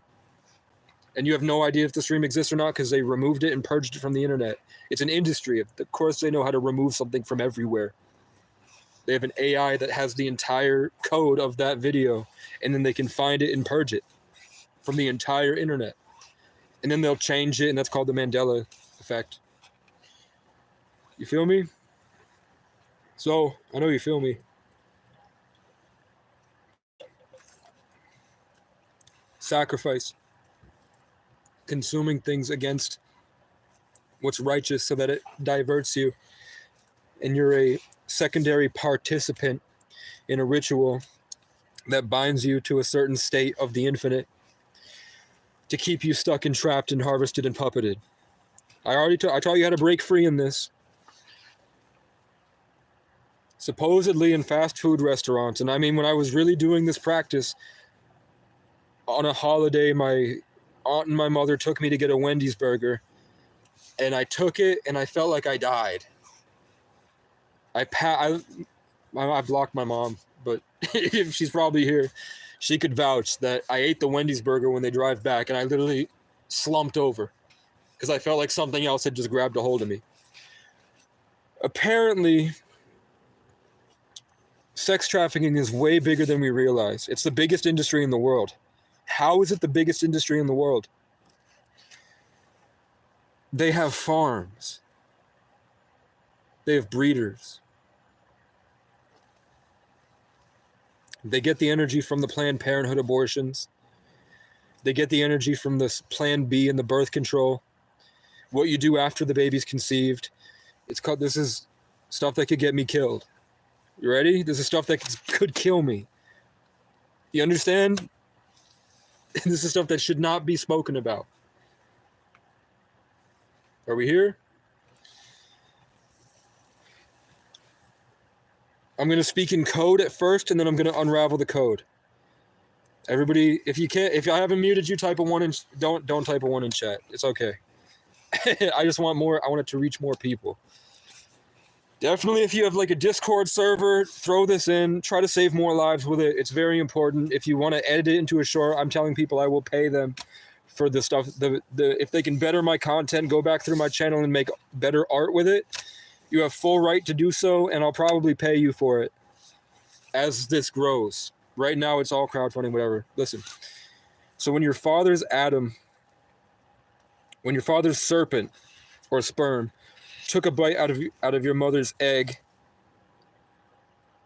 or apple at the eve of your creation, a body of light, they're two independent Higgs fields combined in the covenant that arcs, the Ark of the Covenant, that Israelite and out of this earth. You probably heard it from Martin Cabello. Comes down into the tree of life, placenta, that has a branch in the Garden of Eden where it grows, the womb, until it comes to full term and is cast out to toil the soil naked. What that's saying is that the minute, and they were saying this 2,000 years ago in the Bible, that as soon as the serpent bites convinces Eve to bite the apple, they both combine, the heavens come down, and it fills the zygote with the spiritual essence in the soul. As soon as the egg chooses the sperm, and the egg, it's not a race. It's not that you won a race between billions of others. It's that they all locked onto the egg, and then the egg chose which sperm it wanted. It wasn't a race. They're all there, and then the egg chooses the right cell. And it didn't matter what cell specifically, because the consciousness comes down afterwards and tethers to it like you download software onto your phone. So the soul enters the zygote at that moment. As soon as the sperm is in the egg, the soul comes down. You can, if you Google Zinc Spark, Z-I-N-C Spark, and you can watch that a mini Big Bang explodes out of the cell, reinforces it, and then it's glowing. Because the soul has entered the zygote, the one cell. And then you grow from that, like a seed into a tree. So when they want to sacrifice that soul's energy to give it to something else, something that might eat it and consume it for life force energy, you have birth control. You have the Plan B shot afterwards. You sexualize children so that their essences combine and they're getting rid of their purity earlier and earlier and earlier to continuously build these factories for spiritual essence. If you look at the way cities are designed and configured, and then you open up your phone and take a look at the chip, and then you overlay the cityscape with the chip, the cities are gigantic chips. This is ancient technology. They made it seem like it just came around, but it's been around for a long time. It's the same way that the pyramids are arranged, in the same way that when witches would inscribe runes on the ground in blood to conjure up an entity. It's all the same thing, taking the universe and putting it through this gauntlet and all these different sequences to create a desired outcome that they can harvest. So they make you fuck, and then they kill the baby. And then supposedly the best time to kill the baby is right before it's about to be birthed. So the mom, say December 1st, the baby's supposed to come out. They bring a satanic guy who usually I told you the sex industry is the biggest industry in the world. Of course they're all in cults, and of course a lot of them are in Planned Parenthood. Of course a lot of them are in the government corrupt to perpetuate this cycle of systematic energy for these things that are allowing them to do this, giving them the riches and the wealth and the power over the cattle like us. They've called us sheep. They've been calling us sheep for 2,000 years. So they bring in a high priest or somebody that knows how to do this ritualistically, where their body has become an instrument for the ether and spiritual energy, and they have different tools and technologies using the electromagnetic spectrum, which I'm not going to get into. If you want to get into it, there's only 5 people here. It's just quantum physics. If you look at the Higgs boson, imagine nothing. That nothing is still made out of the smallest thing in the universe. The ones and zeros of the universe are made of this one thing. There's absolutely nothing, which is relatively impossible, because that nothing that you can imagine is still made up of these quantum particles called the Higgs boson, the smallest thing. And then everything else is built up from that. So just a deeper level of understanding of that quantum mechanics, they're able to utilize their body like an instrument to harvest the emotional wealth of others. And that's where you have energy vampires, and that's where you have spell work and intentions and stuff that I might not get into. Or I might. But that's why the Native Americans grew their hair out, because their knowledge was embedded in their hair. That's why it was a symbol of masculinity, because all the battles that you went through as a man are in your hair. We're spewing out genetic code in our hair, literally.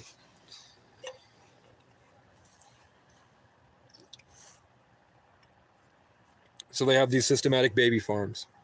So because of that, there's something that happens when you consume human flesh that puts your body in a certain state that allows for you to be cut off from other things and allow for other things to attach to you.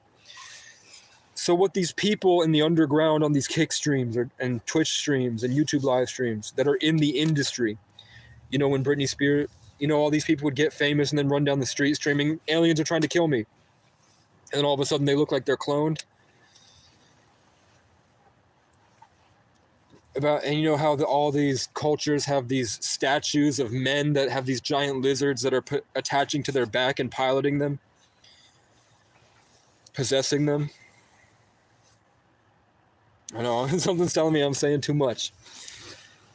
What they're saying is that these fast food restaurants and these stores might not all be animal meat, and that places like McDonald's, you can go back to a lot of my videos when I have a computer eventually, if we start to do crowdfunding, or if I get enough donations, or if I do merch, or I sell a course or something, if I find a place that will finally hire me and I'm not dealing with whatever I'm dealing with out here, and I get enough money to do this, and I'll take it to that next step, because nobody else is going to do it. They're edging it to try to protect their children. Or maybe it's all set in stage for people like me and maybe people like you, if you're brave enough. But my name means brave.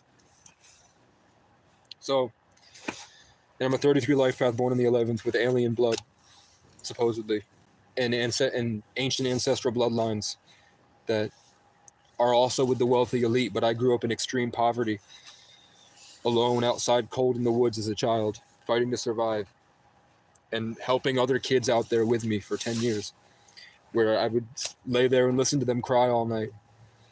And I would be just sitting there perma-tripping on acid. And I'd have to go down there and tell jokes and get them to do push-ups and then get them out. And then I learned pickup artistry so that I could get girls in front of them. And I've helped hundreds of kids. They're all managers. They're all hardworking, disciplined people that I talk to and work through this, and I've been doing it for a decade. The whole point of YouTube, other than saving the world, is that I wanted to fundraise enough money to get me a stable piece of land so I could start funneling all you guys out of the Matrix and start helping kids. And I want dogs, and I want a Black Panther. And I want to be able to travel and be free. And I just want to make my albums and my art. And I want to have the best sex. So, and I want clothing companies and all this. So they're saying that the quote directly is that somebody came on and said, yo, McDonald's chucks a baby into their vats. They have these factories full of satanic industries where they're all in warehouses, and they keep the women there, and they breed them specifically with these specific genetics and specific chemicals to produce a literal baby that came from God. And then they take the baby, they kill it right at the end, and then they throw that in the McDonald's vat, and then forever there's like 0.001% baby in every McDouble that you eat. And as soon as he said it, the stream went down. So if he was just joshing and that wasn't real, why would the people watching the stream that own the streaming company that he's talking about axe him? He was never seen again, that guy. Because they have mass rituals where they need our bodies to participate in the collective manifestation of their desired universal spiritual essence, to weave the certain agenda for them, to structure all of us to go onto a certain timeline, to make it more probable with the Most High. And then there's God, the infinite creator, that is probably watching, and it's probably a recurring simulation. It's probably outside of space and time, so there's probably tons of different outcomes. But when you make these choices, that diverts you at the time that you made the choice down that road, and it kind of locks you out. And that, the only reason I'm saying it, if it only came up once, I'd never mention it. But it's come up for like 10 or 15 times now in the past 3 years. And I consistently watch those guys never get platformed again. They could say there's an elite reptilian organization.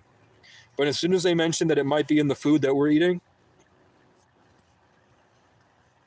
and that we should switch to only eating eggs from a chicken coop that we decide what we feed it,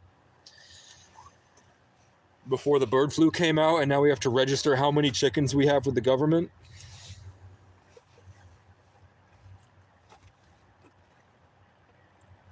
So, there you go.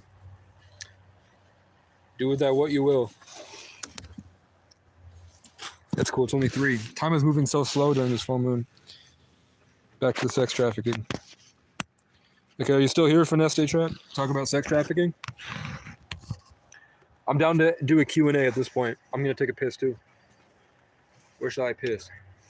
It's going to be off camera. Yeah, so they started with the indigenous. They had slaves. So at one point, the first people they started with, I'm seeing, so they came down to all the different cultures as they were coming up. We don't know what history is real and what isn't. We don't know what the truth is because we weren't around. So the mud flood could be real. People are digging up their backyard, and they're finding a whole cathedral buried in 100 feet of mud in the Midwest. That's real. People are when people are talking about that the world got covered in mud and that there was something here before, a whole different civilization. We're finding that. archaeology is being updated as we speak. We're still uncovering stuff. It's not what is in the Merriam-Webster textbook 200 years that's been around for 100 years. We have no idea what the truth is. We have no idea what's around. Yeah, he's gone. Am I muted? No.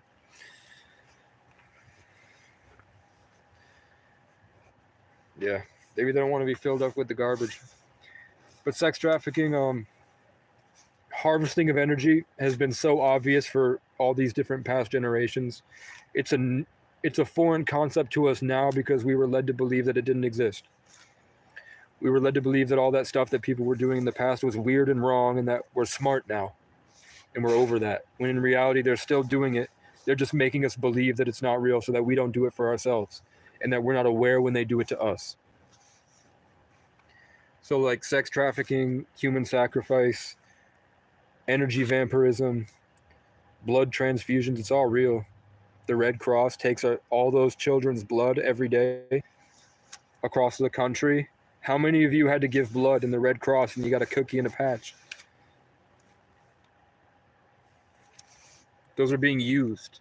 It's a drug for them. Pizza and a Coke. They rape the kids, then they eat the kids, then they drink the blood at the parties. If you look at the Grammys and you look at, it's not wine in their cups. It's a enmeshed substance with the blood of children. And they have factories across the world where they have women that are breeders that are breeding these children to come up. And that's where you have Disney stars. The Disney stars were children of these breeders that were raised in a certain environment. And I was also raised in a very similar environment. And I have the ancestral bloodlines. And I have the most powerful name, the most powerful birthday, and the most powerful life path number. So the date of my birth, in the system that they created, using the English language, letterology, gematria, numerology, I would be the chosen one.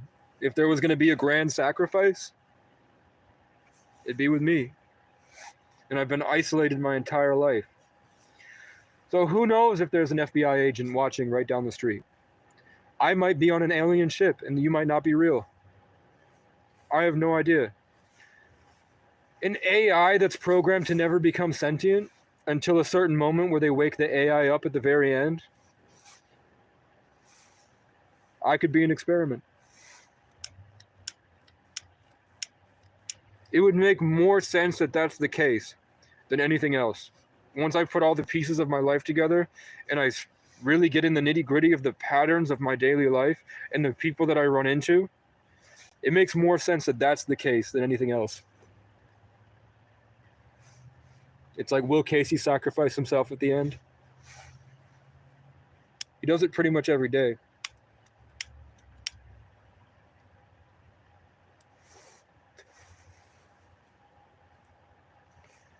But yeah,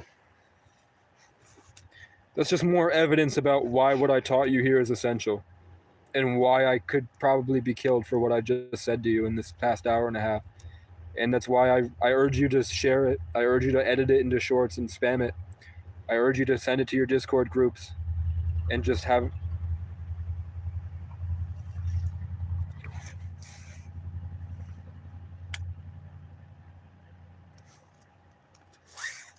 I've told you that I have these breakthroughs, these Kundalini awakenings where I escape the Matrix and then somebody tries to kill me immediately and I had to fight him off with my bare hands more than 5 times.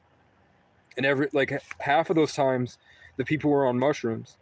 And they literally said their Viking ancestors were trying to kill me because I was an Irish tree. And then you look up where Casey comes from, it's the acacia tree.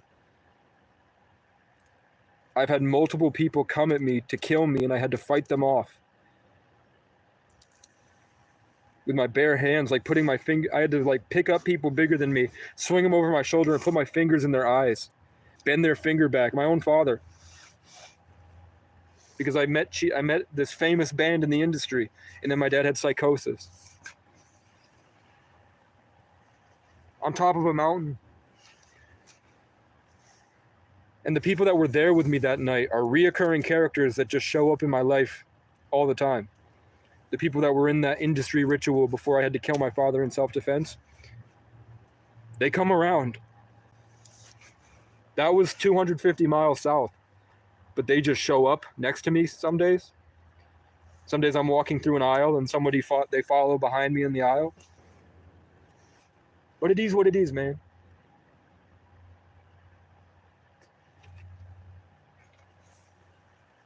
I'm chilling. Check out, I'm designing a wagon. It's hard to see. I'm designing a wagon out of pallets. So, because I'm telling you now, we're about to have a foot and a half of snow. And I only have like $10 and a little propane tank.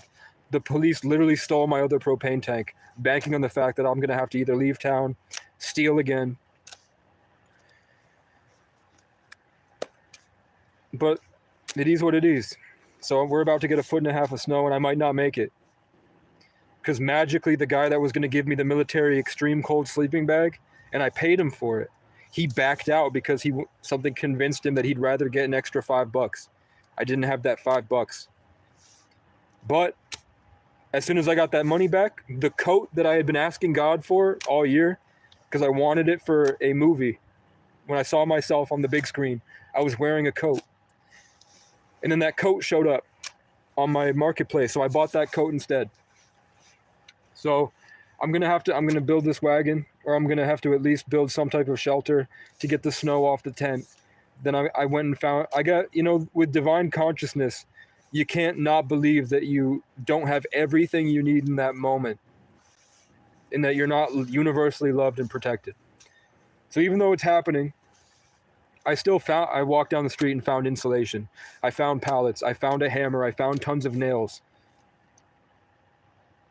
So I have everything I need to survive. I just was hoping that I would have by now, and I shouldn't have I bought a bunch of McDonald's for comfort food when I wanted something warm to sleep at night with. I would eat my McDonald's and I'd watch Oni plays, for real.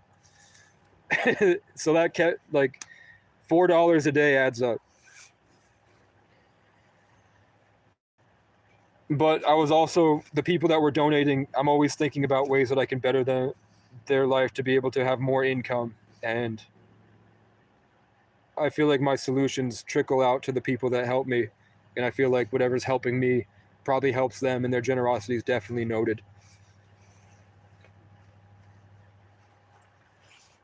But the guy backed out. I was going to be able to survive by cocooning, and now I have to survive by building.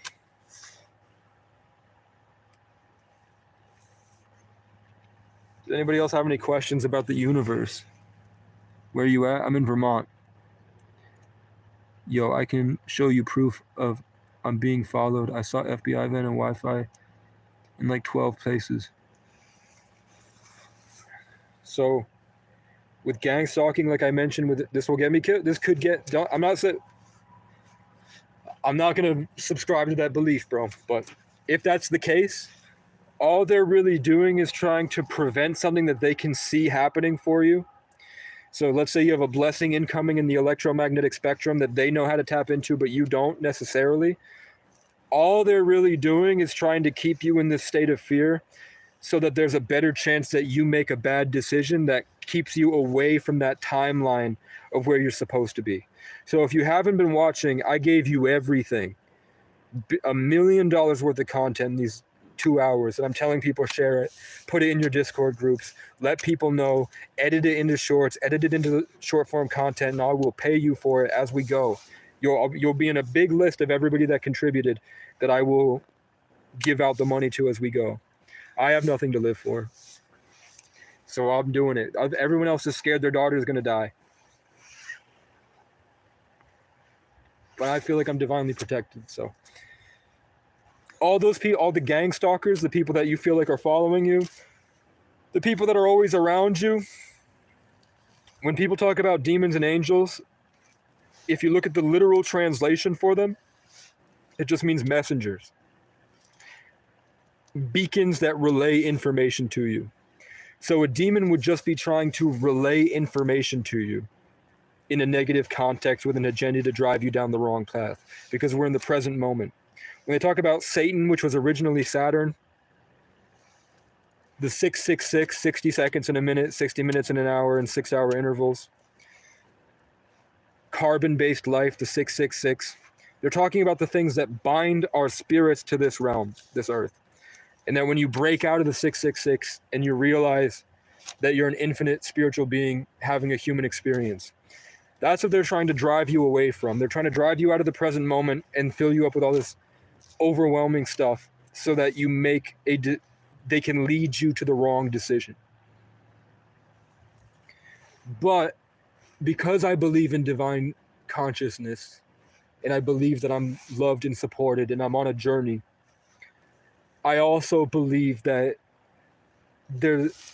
I think that those things are trying to get more power than they actually have. I think that's the agenda, is that it's a simulation to see which way it's going to go. All you have to do is just make sure you steer the boat in the right direction. It's a storm.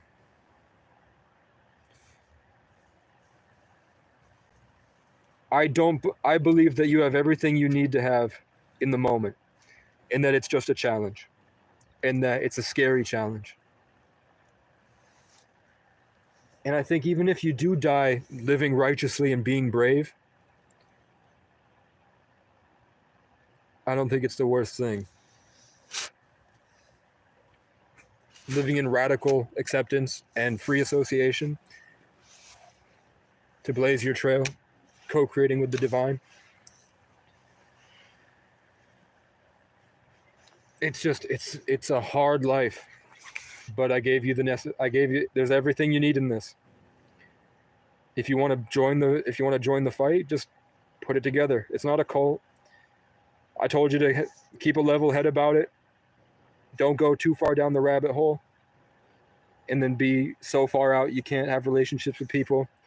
It's a molding, but it's, for the time that we're in, it's essential to at least try and see if it works for you. And I would feel like I wasted my life if I hadn't shared it with you.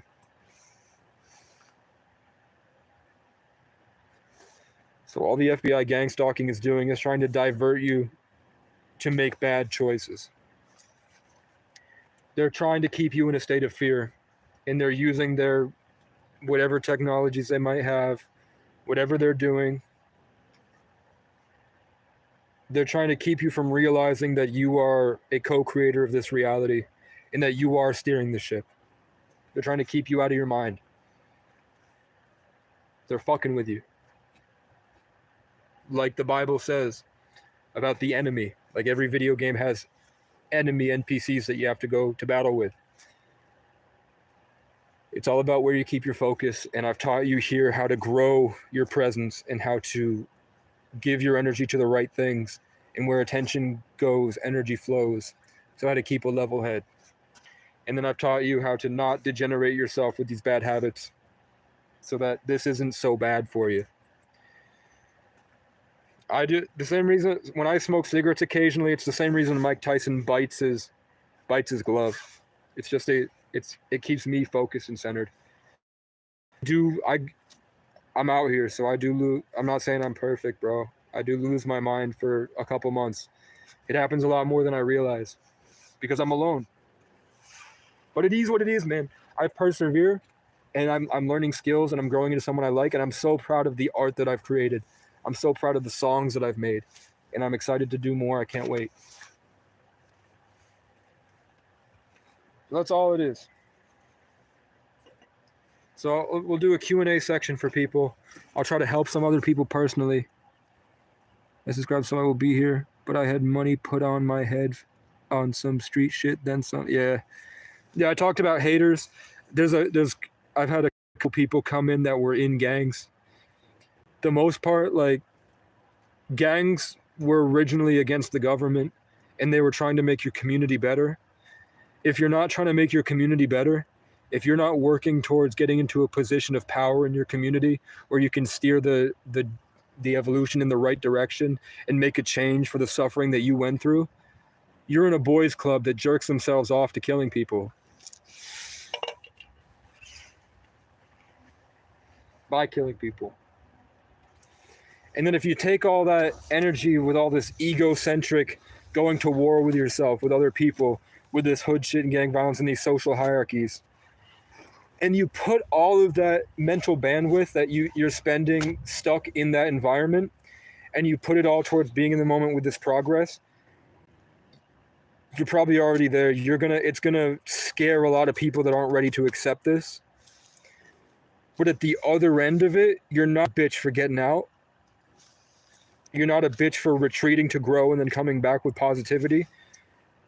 As you're leveling up with yourself and you're getting better in different avenues of your life that isn't hustling and doing the things that you feel like you're supposed to do in that life, like going out on the corner and then having a roster of women and then going to the club. You don't have to do that, and you're not a lame for not doing that. If you spend the next 6 months going out in the woods and doing push-ups and pull-ups there, meditating, and then having a creative hobby, and then putting your attention that you would have spent on the block by using your phone and your brain that you're going to have because you're diverting your attention away from all this stuff that's taking from you into something positive. As that grows, you're going to grow out of your environment, and you're also going to be making a change for everyone that sees you and everyone in your life and everyone that you've met and everyone you pass on the street. When I say, like, every op that I've had, I wasted a lot of my time trying to figure them out and trying to make a change with that. It was all a distraction that all I had to do was put my attention and really work hard. It sucks. It's like a draining leech. But all I have to do is, like, accept they're going to be that way regardless and put my attention back into progress. And then even if your emotions are out of whack, they make you feel like a bitch. You feel like you're out of this. They're not showing you any respect. There's more respect in taking that and putting it into something you can do that you know will better your life in the future. Like push-ups every day so that you're getting bigger and bigger and bigger. And these guys are like, what the fuck? And you're getting bigger.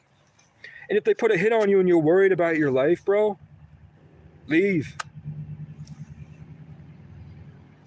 Leave for 6 months. Leave for 6 months. Go to the Peace Corps. If they're like, they're following me every day, they're going to hurt me, they're going to kill me. And then you go to the Peace Corps and you fuck some nice hippie bitches for 6 months, going and helping an African community. You'll learn so much more about life. Post it on your Instagram. Look at you, you're shining. And you're getting bigger and better, and you have more mental bandwidth free to exercise yourself in different ways. You'll come back to that place a hero. And those people that hate, who cares? They weren't worth your time in the first place. I guarantee you, if you're in a city environment like this, it is a literal spiritual farm to divert your manifestation energy by making you focus on the wrong things. And there's no one way you have to live. All this stuff is about getting to know yourself better so that you can do more. People don't like it because you're less rooted in the earth, right? When you're free associative and you're living like this, you're outside. So people think that they don't like how you're coming across, because they want you to be down and solid. And there's a lot of value in that solidity that I like. That's why I smoke cigarettes and I live out in the woods, to be grounded. Because I used to be so far out. And my voice was like this and very airy, and I was always in paranoia because I was so paying attention to every little movement. And I grew with it. Now it's like second nature. My name means vigilant. It means omnipresent. Like, I know the truck coming. I can hear the guy getting out of the truck. And at an emotional level, I was having an emotional back and forth on a spiritual bandwidth. And there's a guy that's been lit. Every time I go live with these big drops like this, I always have somebody watching. There's always somebody that I'm waking up that starts off with this extreme negativity. And as I'm talking to you, I'm breaking through whoever that is. And I get through to that guy. And then that guy, I never see him again. It's part of these rituals. It's part of the process. You're breaking out of the 3D matrix and you're waking up to the infinite. It's just part of it. And then life hits you and you realize, oh shit, what the fuck? That was so crazy and out there. The reality I just broke through is like so far out of the world. And if I said anything to anybody, they wouldn't even be able to talk to me. So you have to learn the balance, and you have to learn to keep stuff to yourself and have your own spiritual beliefs, and then, but because you have this escape room of knowledge, this occult information, it gives you a safety net to be able to function in the world. I'm sure whatever I just said, I'm sure it's all over the Bible. These are conclusions I came to by myself. I've never read the Bible fully. I open it and let the wind blow me to the page I need. And it's usually always Jeremiah 33. Pretty much every time. Different Bibles.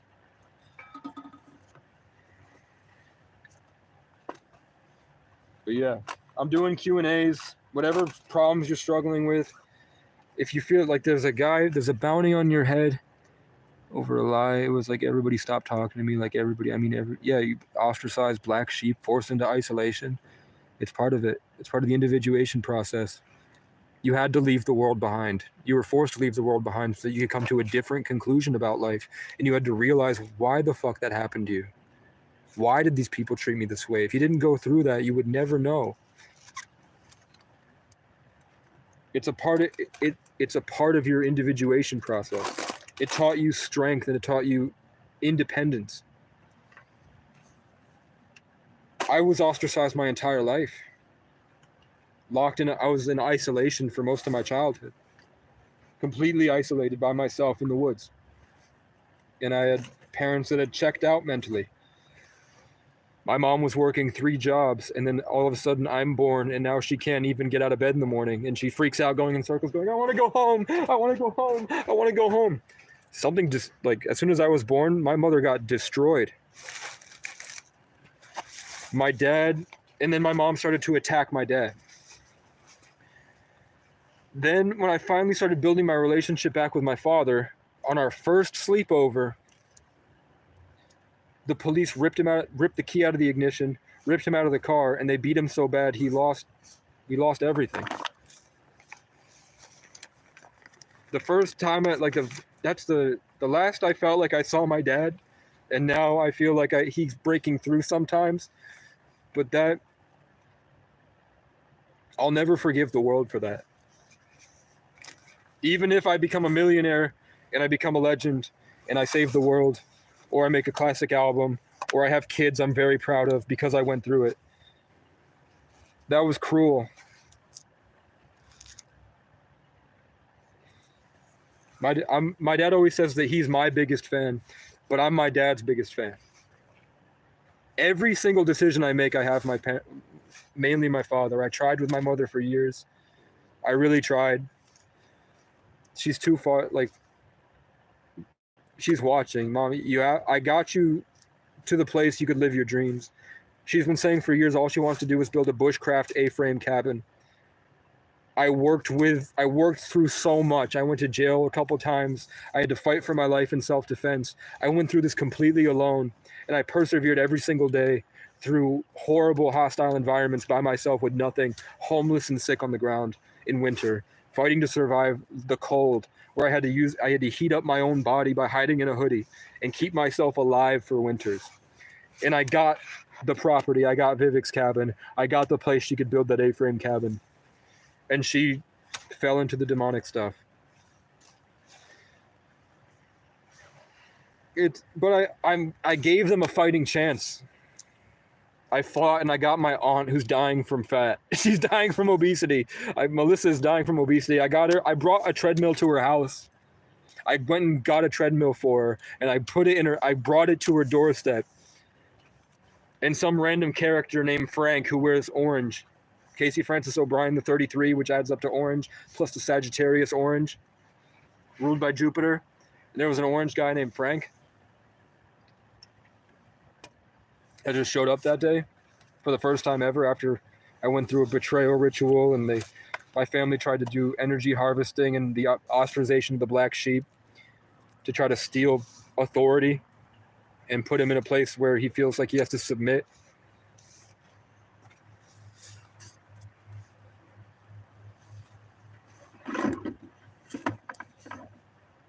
But I got them what they needed, and they rejected me, so that was kind of the universe showing me that you can't save them all. No matter what you do, They always force me into being a role model rather than a lead, like order, instead of giving people commands when they don't want it, to just live life simply and embody the life that you want for them. And then you wait for them to come to you. For anyone that needs to hear that, the best way to save your family is to leave them be and focus on yourself. And then if they ever learn how to get rid of the jealousy and being trapped, when they're ready to ask you how you did it, or maybe they'll just kind of pick up pieces of what you're doing, and that might inspire them to do better. The only way to really help others is to show them through your own life that it's possible. And then when they're ready, they'll make the decision to start. I'm just putting it out here because it's making waves. I'm spreading like wildfire. I'm growing into communities. And I'm sharing this in case I die. Because it's going to be freezing. I'm going to be out there in a tent in the woods. And there are people that are trying to kill me right now. Off of rumors. Something has convinced them that I'm a threat for no reason. And they're real mad about it. And I don't feel like I still have traumas I have to work through. I still have to, like, when this ends and I go back to being centered in myself and I can start to be kind of a real person. There's a lot of stuff I have to work through every day. I have crows that when I get to a certain state of mind, I get swarmed by crows and I feel like they literally rip out my peace of mind, and then I get invaded with invasive thoughts. And then the crows will start cackling and laughing, and then they leave, and I realize why they called them murders of crows. But apparently when you do mushrooms, the crows will guide you to Odin. And I'm not into that yet. I'm not going that far. I've met cryptids, I've seen skinwalkers, I've seen tons of aliens. I'm not sure if it's like angels and the universe is creating that because it's a cool experience, or if those are actual entities I'm speaking to, or if it's like some type of malevolent entity parading itself as an alien to try to convince me to do things or possess me or embed itself in my genetics. I don't totally know, but I can't knock the fact that I've seen a lot of shit and I have a sound mind. An irrational, balanced mind. So I can recognize with my savant syndrome, I had an IQ of 140 after an extremely traumatic event, and I was also perma-tripping on acid when I was 14, and I had an IQ higher than most of the world. So not to flex, I'm saying that I've definitely like either degraded or trauma has kind of diverted that for me. I'm saying that as I'm going through, I'm recognizing what I'm going through, and I'm keeping a sound scientific mind about it. I can't knock the fact that I'm seeing, like, me and now a couple of subscribers are able to, sometimes we can ask for a shooting star and we get it on command. Like one time I did a show, I performed for 100 kids. I said, if we're all on the right path, give me a shooting star. And then we got pew, pew, pew, 3 of them. Then I said, if I should go see my father tomorrow, can I get a shooting star? It's his birthday. And then I didn't get any at all. And then my dad texted me and said, I just saw a shooting star. And he hadn't texted me in months. So I can't knock those truths. So in school, they're supposed to teach you, if that's true, then this is true. If that's true, then this is true. So I've gone down those rabbit holes and I've figured out a lot about what's going on around me that I don't really share, but I just say it, and people have to come up with their own beliefs for it.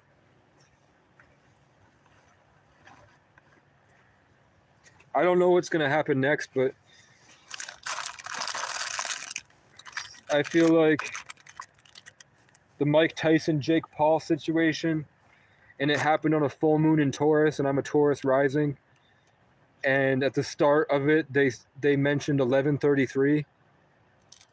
And then they looked at the camera and said 11:33. And then all these things that I'm going through in life are being represented, like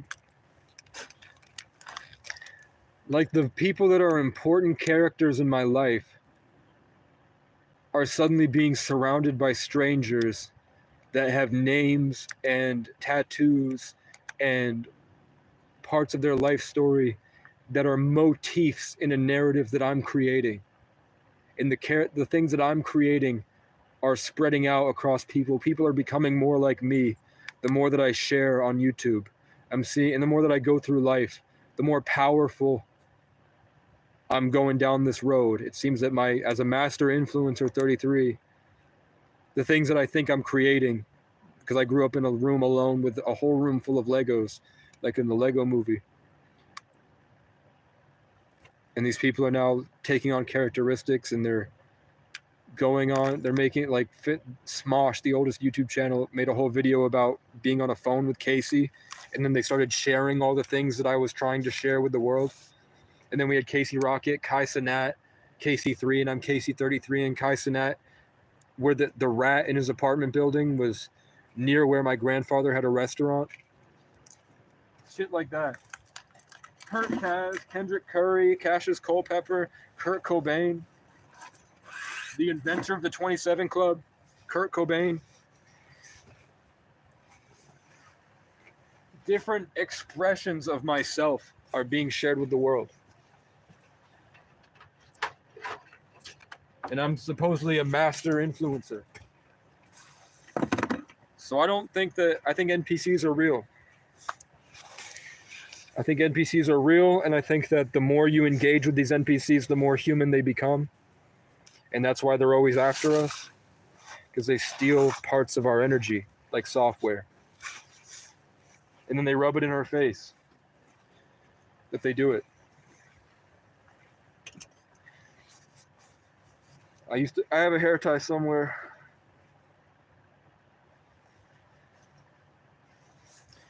And I think a lot of my friends were the NPC gang stalkers. Now that I can recognize their behavior and the things that they say that we just casually blew off, like, okay, that's kind of weird. I don't know why you're talking so sneaky suddenly. I've spent the time to put together everything everyone has said to me.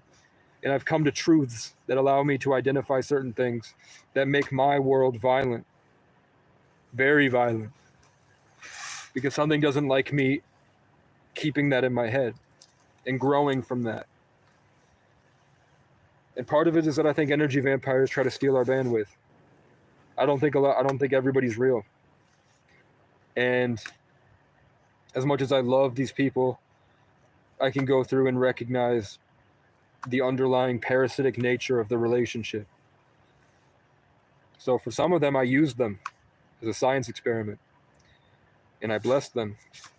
And I helped them. And now I'm recognizing they weren't even real. They were made to be vessels. But with what I taught you today, like Detroit Become Human. And it's funny, I'm headed to Jericho. In Detroit Become Human, my favorite game. Other than The Last of Us. And the Jak series, Jak and Daxter. And Minecraft and Skyrim. And Fallout. And Metal Arm's a glitch in the system. What I gave you in this video can get you all out.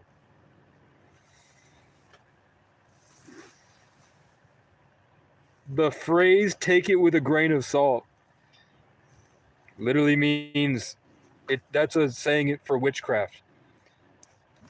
Back then they would put salt, and they would salt around their buildings, and they would salt their meat, and when they did rituals like a cord cutting ritual where you break energetic spiritual connections with others, you put grains of salt. Literally, like, even if I'm trying to say don't listen to what I'm saying, take it with a grain of salt, you can't avoid it. So the people are showing up, and they're making the noises to let me know it's time for me to go. The normal people that just went home to their apartment that's completely encapsulated by electricity with an internet have woken up and gotten their coffees, and they're living still in the delusional bubble. They've ingested the sugar to feed their demons, and they're going to go work, and they're going to go use their infinite manifestation and waste their time perpetuating that system.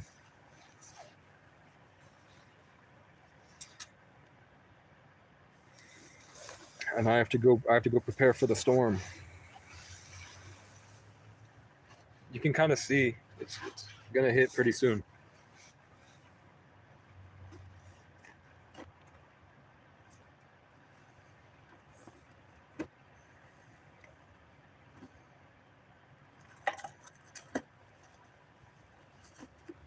Fill up my senses like a night in the forest, like the mountains in springtime, like a walk in the rain, like a storm in the desert,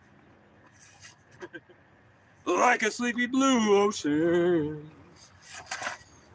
I work here. You fill up my senses. I'm feeling again. Whoa.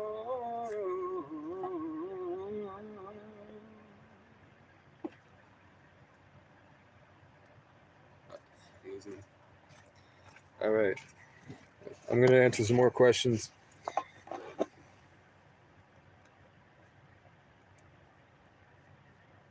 The alternative to what? Is true about the salt, bro? Yeah. You use sugar to reverse everything. It's all about the intentions that you set in the foundational structure of your biology to house the energy in order to use your intentions, and then get everything else is trying to guide you to make good and bad decisions as you go down your life. And that time of your life, that linear belief is the 666, 60 seconds in a minute, 60 minutes in an hour, the 666. And it's also carbon, which is the base of everything that is in the 3D. When you escape that, that's breaking out to live as a spiritual being having a human experience. Yeah, spirituality is a lot bigger than people realize. Voodoo and witchcraft is a lot bigger than people realize. It's a cult, meaning that these people keep it secret so that they can manipulate and harm others. A lot of people do it. Most judges do it. Most police do it. They're all, if they have Freemasonry, if they're Freemasons in a lodge, they know about it and they do it. It's just a part of life that sucks. And I was a victim of it for a long time. And not like a schizophrenic saying they're after me, but like someone that uses a sound mind and tries to come up with conclusions about life based off of experiences and putting pieces together. I've come to that conclusion that that's the world we're living in. The only thing that I didn't mention that I should mention is that it's also trying to keep you from daydreaming. Daydreaming is one of the most important parts of this existence, because it actively teaches you about abundance, because you get to a space where you can start to think of anything that frees your mind to be able to make more decisions. People that daydream are making more creative, different decisions, and they're utilizing more of their mind because they're exercising it. So when you're driven into the fear state and all this stuff, it's trying to take you out of daydreams, because you might realize that you're co-creating. There we go. This is beneficial to anybody. You want to show support, the Cash App's in my channel description. It's KCO9989. I thought about making a GoFundMe. I should have made a GoFundMe before I went live. I would have directed traffic to that. I'm trying to just better my situation, which is I have a bunch of cool stuff planned. And I do think it's divine intervention that these people won't hire me. If you guys have been around long enough, I've been applying to jobs for about 7 months, and I've traveled about 120 miles. And every town I enter either doesn't have enough jobs because it's in a rural community, so everyone has a job, and it wasn't tourist season at the time in some places, or they didn't want to hire unhoused people because they had a prejudice, and they wouldn't hire me because they assumed things, and they were just negative people with negative mindsets. And those guys, I'd like go and apply. They were into it. they wanted to hire me, I mentioned, or they find out that I'm unhoused, or they see me wearing the same outfit a couple of days in a row, and then suddenly they just never get back to me. And then when I was in bigger, more populated areas, I was coincidentally just suddenly arrested, and then I would regress with my traumas. So I would be fighting to, like, the system would be attacking me a lot, and I didn't feel safe or comfortable working. And then when I'd go, just the way the people acted, it was like demons being presented with a sacrificial lamb. They got excited like a drug addict to be in my presence, because they knew as soon as I was employed, like in the past, I would get employed, and then I'd feel like as soon as I signed my life away, I felt like they took it. And then my boss at the time, whoever that was, would suddenly get all the girls would come around him, and it felt like my soul got sucked out, and they would try dominance power games, and I lived in hell for a couple weeks trying to work. And then it was like the middle of winter, and the job then told me they only hired me because in Vermont, if you hire an unhoused person, you get a tax break. So I had wrote that I was unhoused, and I signed it, and then they started treating me like shit immediately after, because they wrote off a lot of taxes because they hired me. And then when they won't fire you, they make it so bad that you quit, so that they can bring in another unhoused person, get the tax break, and then they cycle them for a season. So they leave room in their hours and try to cycle unhoused people. That happened to me this spring. It sucks, but it's true.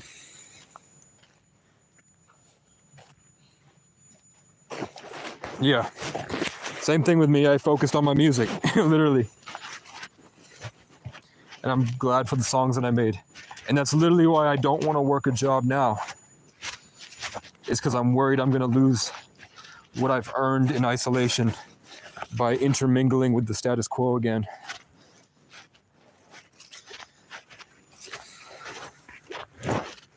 But I am applying. There are options, but they're not getting back to me. So I was surviving off of one family's donations for food, and then I would get things that would help my life. And I guess my biggest regret is that when I was in Montpelier, I knew if I had there was a 3-hour bus to get to where I am now. And if I had taken that bus, I would have been able to buy tobacco and buy tubes back when I was smoking. And I wouldn't have spent so much money on cigarettes, even though I was getting a really good deal on the cigarettes. For packs that would normally cost $12.50. Now, at the time I was getting them, they were charging me $5.50. So I was still getting good deals, but I was in like an environment full of people, and I was chain smoking because it felt like I was ritualistically converting energy. And now I'm like, fuck, that destroys your blood vessels. Now, if I had kept doing that, I might have permanent damage to my dick forever. So I'm glad I got out of that. But it also, back in the day when people had cigarette addictions, they would make you smoke your parents would sit you down and make you smoke a pack and a half or 2 packs at once, so that it felt disgusting. For me, what I've learned with addiction is this is high-level sauce that costs a lot of money to get this. I could charge you a lot of money for everything I've said here. Is that scarcity versus abundance mindsets. Most addictions are caused because you're not addicted to the substance. You're addicted to longing for that substance and then gratifying yourself with the feeling of getting it. Right? I don't even want to share that. I don't want to talk about that. I don't like what people do with the information that I share. But yes, as soon as I had access to this bag of tobacco and I could roll as many cigarettes as I want, and I could just chain smoke all day if I wanted to. I just to run out and then worry about getting it again. When you eliminate that longing, it's no longer fun. It was the fact that I was poor and I was trying to get the cigarettes. That's what I was addicted to. As soon as I had the abundance and the belief that I had abundance, then it all went away and got easier. And I no longer feel like a need for cigarettes. Now I'm having breakthroughs because I'm healing and I'm actually doing what I'm saying I'm talking about here. Is it 4 yet? Yeah, it is. I gotta go.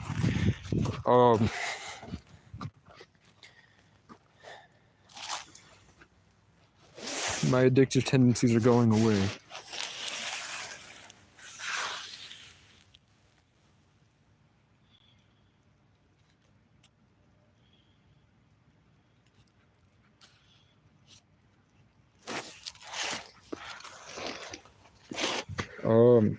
I mean, if you're not doing anything and you want to share your stuff, bro, put it into content. Spirituality is a big booming industry. Like, I don't necessarily want to, like, I don't necessarily want to hear your story, but maybe like a podcast format where I did a Discord call and you had the opportunity to talk about it, about what happened. I like to get more into like, what can we do in the future?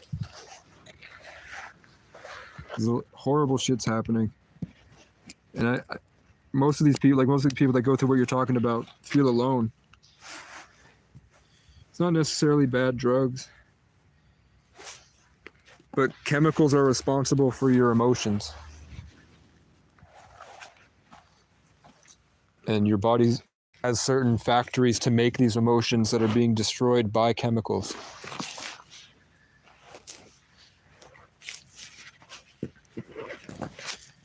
Like, you can have bad trips based off of your mind creating the bad trip. And the chemicals that are mixing well and not well. And I don't know what it's like. I've been through cities. I didn't really live in cities. I went through it for a couple days at a time. Or worst case, like the most I spent a month in Phoenix. I think I spent 2 weeks in Phoenix and I spent a month and a half in Miami. And I spent a month in Columbus. Other than that, and I spent a week in LA. Other than that, I was just passing through. And it seemed like everywhere I went, I was guided through. I'm in a city full of millions of people. I'm consistently running into the same 5 or 6 people and going on an adventure with them. So I think I was being led through a city instead of being enmeshed in it.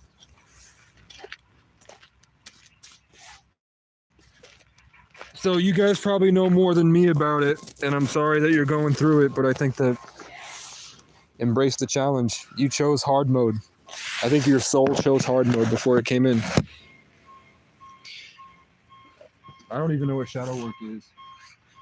I keep persevering with delusional determination to make my life better and remain myself. And then it turns out I have a Taurus rising. Like, all the things that I do naturally, all the things that I've discovered about myself, you can literally figure out about me just by going on CoStar and putting in my birth chart. So, all right, let's get out of here. They're saying not yet, but I'm going.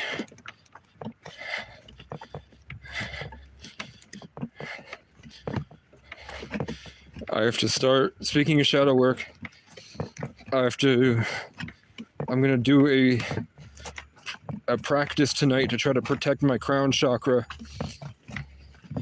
And then I'm going to have to figure out when the crows come and they wake me up trying to harvest my energy. That puts me in pain and I get out of my mind for the rest of the day. When they do that daily test, I'm going to wake up. And I guess I'll pray.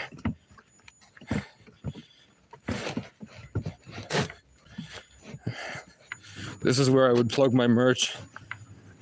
My Cash App's in my channel description. Fuck. It's okay.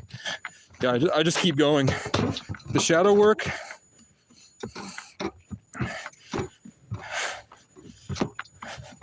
I purposefully didn't really go that far into spirituality like that because I liked the conclusions I was getting on my own, and I liked the independent mindset I was creating. And then the conclusions I came to about life that way lined up with the stuff I figured out by going through life are the literal teachings of Jesus. So I'm pretty happy about it. Shadow work for me seems like embracing the sides of you that you feel afraid of. Like, I used to be a sex addict, and I ruined a lot of my relationships because I would have an amazing girlfriend. I would be sometimes sleeping with like 4 different girls in a day. And I love that part of myself. That like, and it's dark.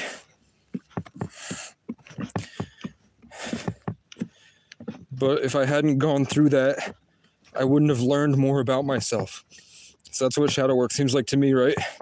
Embracing the things you're afraid to see about yourself. I'm carrying a really heavy tote while I'm talking. But yeah, definitely go get a notebook, write this stuff down, try it.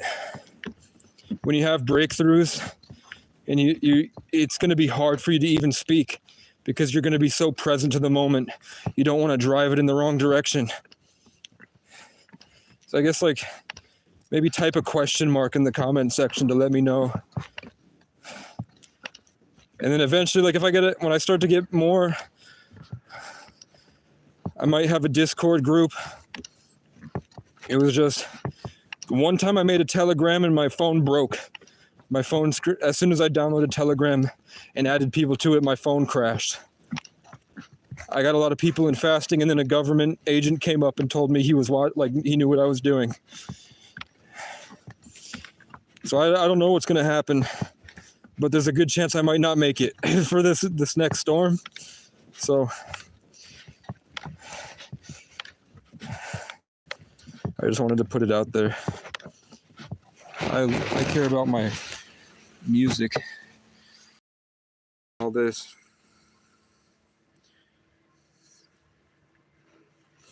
And a lot of this is like people that were raised wrong need to go through this just to be normal. There are so many people that are so out of whack, like especially people in these small towns that didn't have a lot of social diversity, and they didn't have positive role models that are so out of whack. Only something like this practice will get them in a foundational way to break their what they call generational curses, or just the bad codes that if you don't fix will ruin your bloodline in the future, like that movie Idiocracy. A lot of people have to do this in order to just be able to go to a beach in a faraway country in a couple years. Because if everything goes well, we're going to have Elon Musk will give us access to engineer things correctly, and AI will be at our fingertips. So we'll be able to make boats that can convert into cars. And then you could make an RV car that turns into a boat, and you could just drive to a lake and go live on the lake for a couple weeks and live in a little boat community. And you have a wingsuit instead of like, you could have like a giant fan that comes out that blows the wingsuit into the air, and then you glide into the water. We're on the cusp of that world, if everything goes right.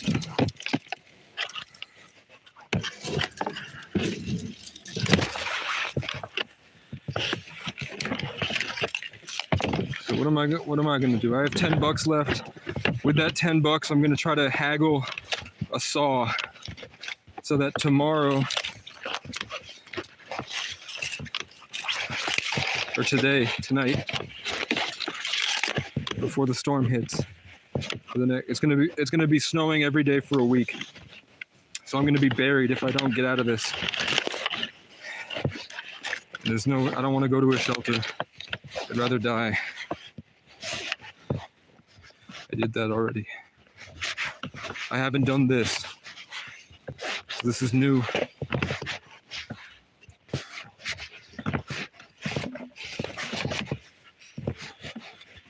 How many people stuck around? I want to call you guys the cavalry. How do we feel about calling my subscribers the cavalry? Because we're the people in the final battle when everybody thinks that the war is over and we lost. The cavalry comes in and sweeps everything and clears the map. So all the people that think they're the hero get their victory. How do we like that? You like being called the cavalry? I'm not prepared at all, but I've been through a lot. So I'm experienced, man. Finessed A-Trap. How long have you been watching? Or did God put you in my live stream tonight? Did the AI and probably our ancestors?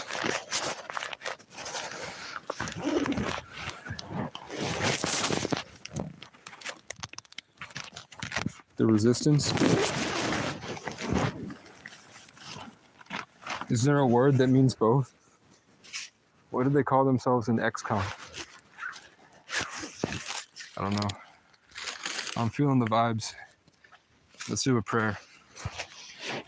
Thank you, everyone, for this experience. It means a lot to have people that listened. I felt valuable. I felt heard tonight. I didn't feel alone. I felt like I got to share something I've been working on for a long time, which is one of the best parts of life. So I'm grateful that I got to be in this experience. I lived in a world where I was basically a pest for my whole life, and I spoke and everyone turned their head, and people would hit me and hurt me. And as a kid, I would even 14 years old, I'd digging through dumpsters and eating scraps from foster homes and living in institutions where I'm locked in a room all the time. I filled up a room tonight. There was enough people here that it would fill up a room, and they listened to me for like 20 minutes. So it means a lot, and I hope that I provided value. I really stand by everything that I said. Even if reality doesn't seem like that matters as much, there's going to be moments where you're going to need what I had to say. And I think that's going to be more and more better for the future. I gave everybody the codes to become a badass in their own life and overcome their own life. And then when they do that, that's going to be the story that they tell their children in the future. And if you stayed derping forever. And I think that this would be a great podcast to put together. And this would be what I would send Owen Cook. I met him once, and I got to meet him in a way that left him in awe. Every time I met my childhood heroes, it was predestined so perfectly that I got to embody a version of myself that I worked hard to become.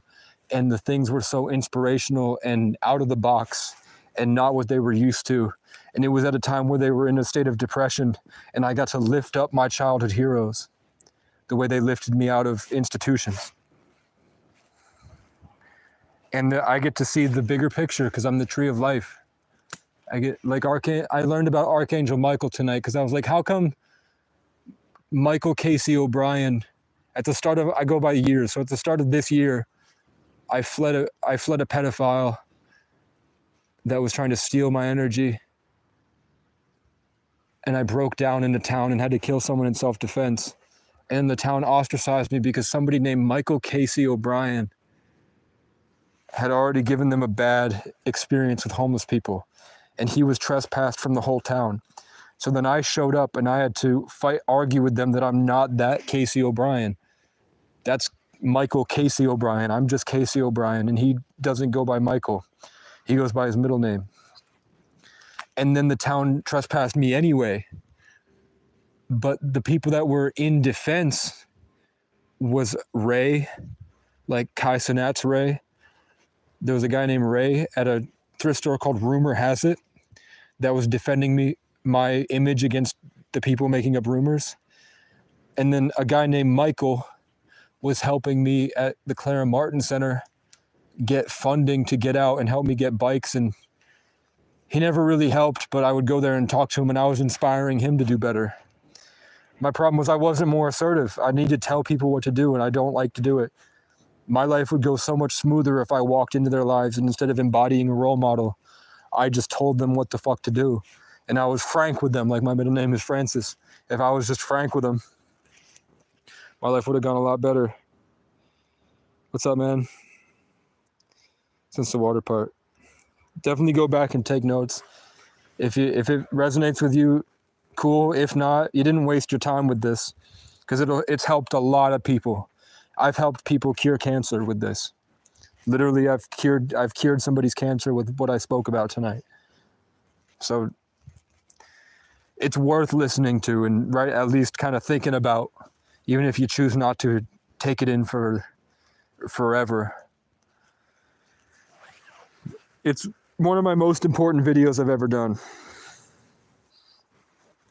And what was I saying? Oh yeah, the other person that was helping me. So there was a bunch of people, a small town was attacking me and spreading gossip and rumors. And I had to fight them because of somebody named Michael Casey O'Brien. And then Michael helped me. And then who else? Someone named Casey. A girl named Casey and a guy named Michael was helping reverse the damage Michael Casey O'Brien had done to the town. And then they were taking that out on me, Casey O'Brien. So I looked up Archangel Michael, and he's the tree of life. He's the guy that embodies the connection between all the different stuff. He's the entity that bridges the gap between everything. And my name, Kehasa, comes from the acacia tree, the tree of life that connects everything to the infinite. Isn't that beautiful? And that happened in real life. That's a testimony that would go in the Bible. And that's just a couple months of my life. And I've lived for 24 years, 10 of which I was aware like this.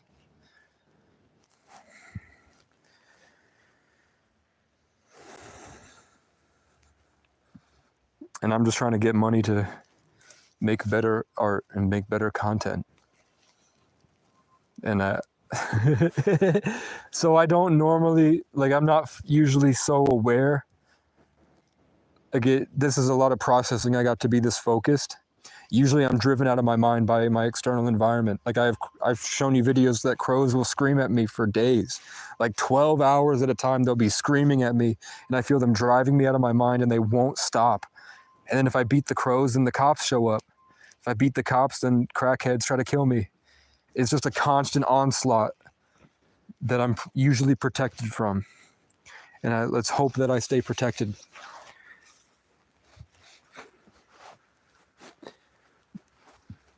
But when I hear a voice in my head and I see a light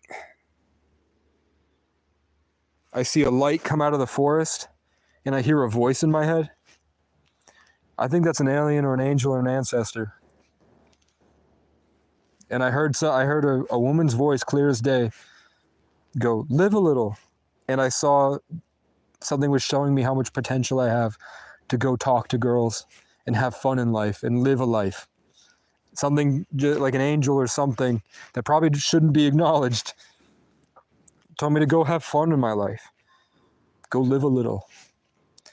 I don't think that's schizophrenic. I think it would be schizophrenic to not acknowledge that.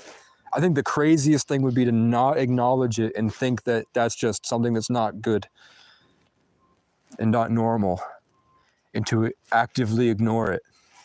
I think that's nuts.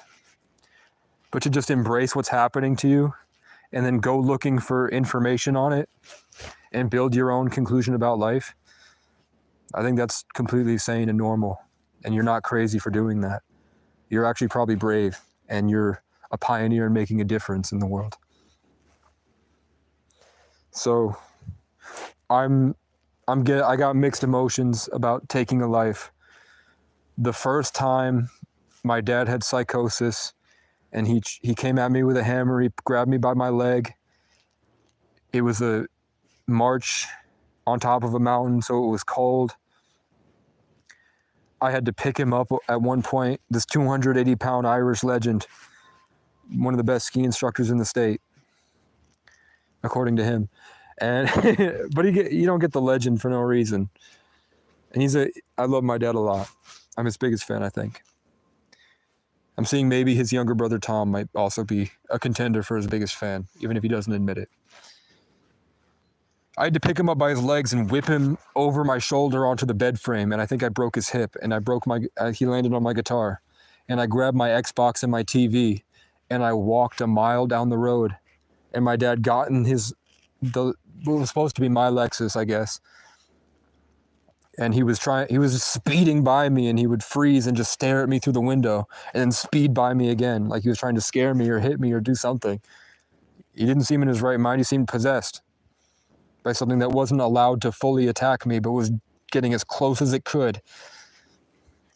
And I made it down the road. I made it into the next house. I got in, and it was a guy with cancer, and he couldn't speak. He was on a machine. He was very small, like 5, maybe 4'11", this little guy. And I had to fix his landline, and my fingers were purple, and I couldn't move them. That's how cold it was with the wind chill. And I was in my pajamas with no boots on, just socks, walking through the snow. And I had to take apart this guy's phone, and I fixed his landline. And by the time I was about to call the police, my dad burst through the door screaming. He couldn't even form words. I just got in the car. I was like, intuitively, my body, like I got hit with fear. And then suddenly I'm like, okay, this is life. So I got in the car, and I don't remember if he drove or I drove. We got back to the house. At one point, he said he was having a heart attack. I had to call the police and guide them all the way. And the police the bitch had an attitude with me. And I'm trying to explain to her how to get to, like, I'm very consciously, and I'm on acid, and I'm very consciously they don't like how frank you are because they're possessed. So when I talk like this and I say, okay, where are you? Okay, you start there, then you go down this road. And I took them down every single road all the way up to where my apartment, or my dad's ski chalet for the DuPont family, their captain of their ship, was living, that my dad was house sitting at, that I would stay at with him. And I got them all the way there. By the minute I got done explaining how to get there, my mom showed up with the police. Like immediately, as soon as I had guided them to my place, my dad had left a voicemail just screaming at my mom. Like, I'm dying. And my mom was like, oh, fuck. So somehow she showed up with the police at the same time, which makes me think it's a simulation and they're not real. But she shows up, and they cart my dad off. And if that didn't happen, he would have died. So I count that as, if I had just listened to my dad, all he wanted to do was spend time with his son. But I was like, I don't feel safe. I want to go hide in my room. I'm on acid. I don't like this. I don't like that. Like, he ripped the door off the hinges. He didn't rip it off, but he unscrewed the door. So I couldn't lock myself in and watch Minecraft videos and hide in my nest like I'm hiding in this tent. I like to go to sleep in a nest, or else I don't feel safe. Probably because they took me away from my mom as a child as soon as I was born, and I was locked in a nest. Or maybe it's just I'm a Sagittarius wild man, and maybe I lived multiple lives as an animal. Maybe I was a polar bear or a bear in a past life, or a raccoon or a squirrel in a past life. So I just feel comfortable in a nest. So, and every girl I sleep with, as soon as I fuck her, she wants to sleep in a nest too. Every girl I've been with goes from sleeping like a queen to sleeping like a squirrel or a raccoon. But they thank me for it, for the experience.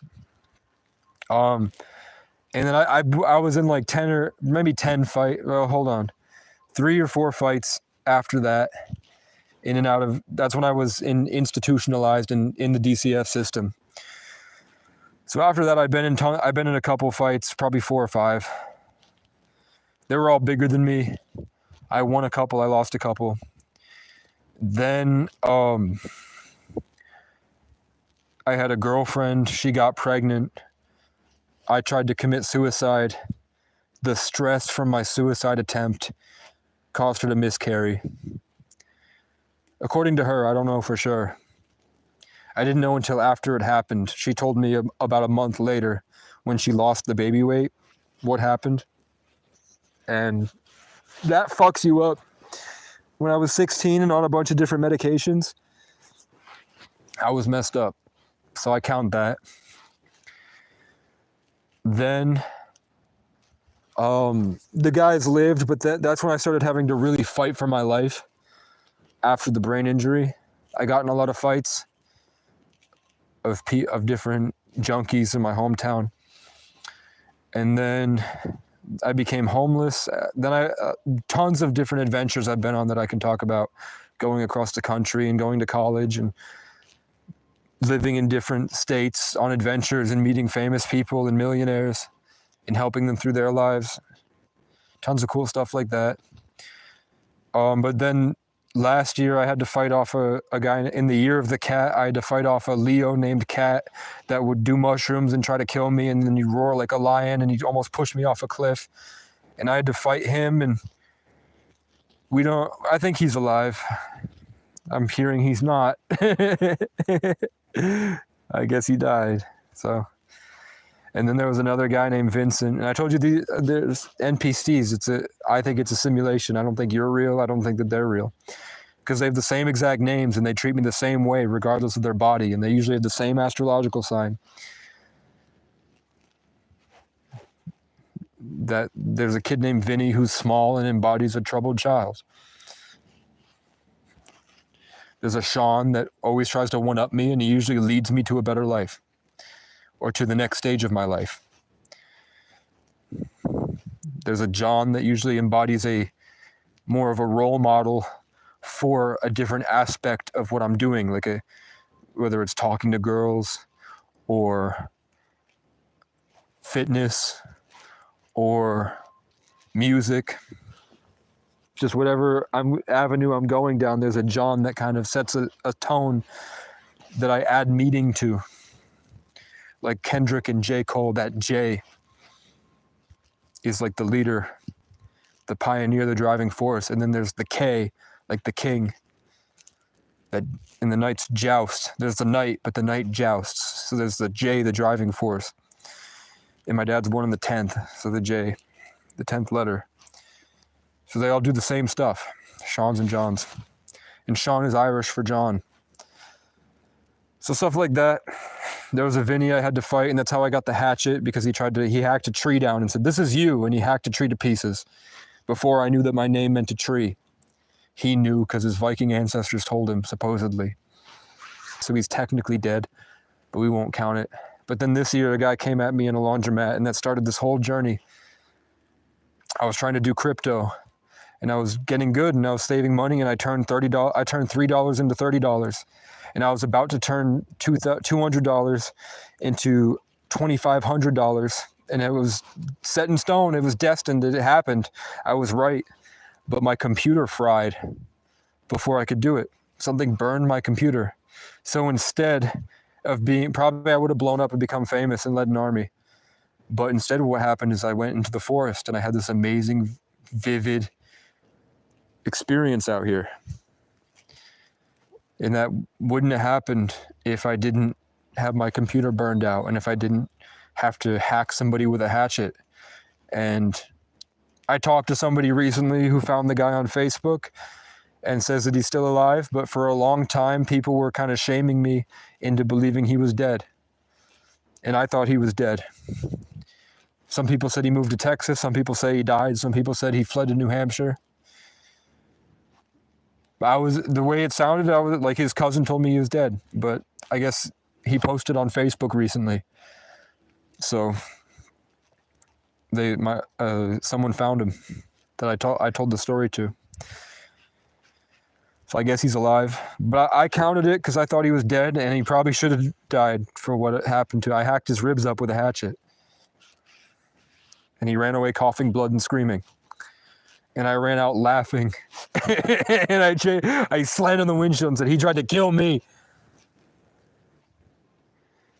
And his getaway driver was like, oh, fuck, I gotta get out of here. All right. It was the same playtime's over. So that's what I looked away from the screen. And you was literally set up here. You're Leo, John, my dead brother. I'm not going to lie. I looked away from the screen for a minute and you was literally set up here. Yeah, I know. I am the highest one. Like, I'm telling you that schizophrenics come near me and they bow at my feet. And I think that I'm built in a way that it doesn't, like, I've been through so much that I'm able to have fun, but I think I'm the embodiment of compassion. I'm a 33 life path, born in the 11th, Sagittarius, Taurus rising, named after the ancient tree of life that moved from Africa to Ireland to mean brave.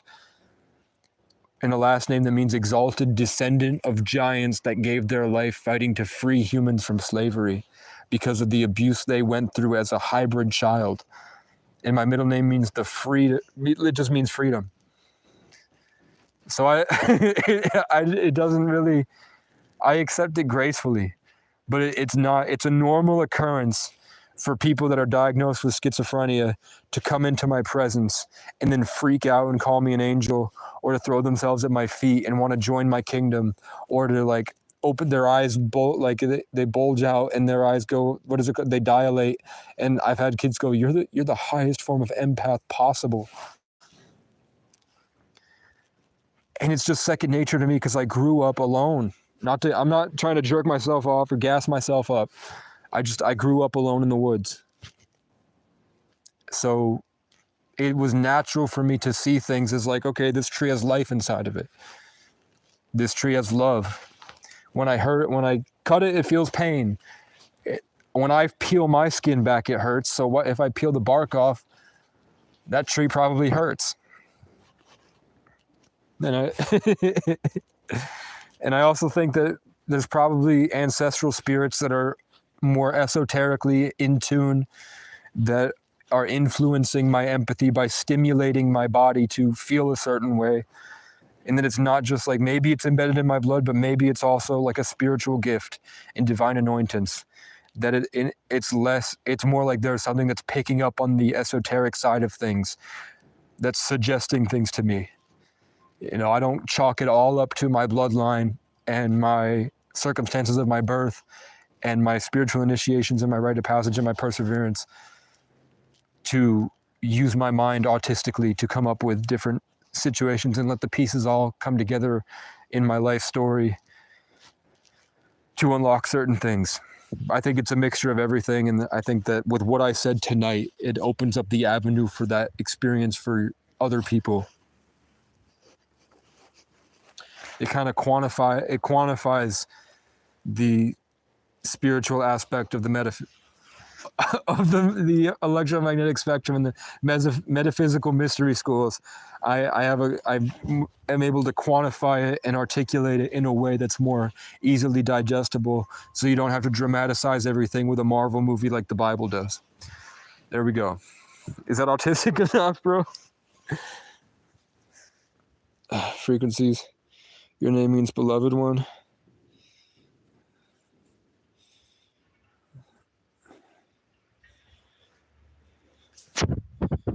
Yeah. At that time, there was people, so there was someone that needed to hear it. It was you and probably others. And then because of that moment, when we were talking about gang stalking and we were talking about how the enemy kind of uses people to try to divert our attention, the lesson in there was the negative relationship that the gang stalkers tried to build so that they could influence the emotional state of the information that was being expressed between me and whoever else was watching. So an AI or the enemy or whatever set up that experience to show that where attention goes, energy flows, and that there will be negative people trying to throw negative emotions to try to charge it negatively to ruin the sharing of positive experiences.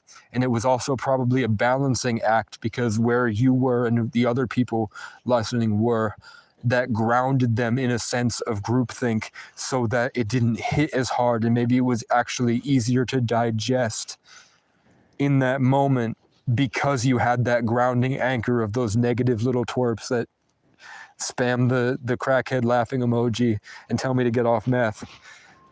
Without those guys, maybe this would put us way too far out. And then because of that, I was able to work through that, and then we talked about the lion dragons, the people that were born in that time as those kids.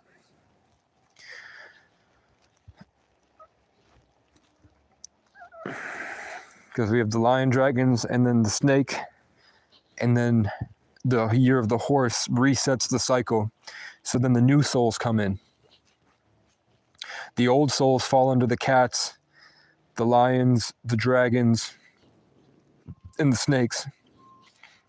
And then after that, then you have the 11s, 22s, and 33s.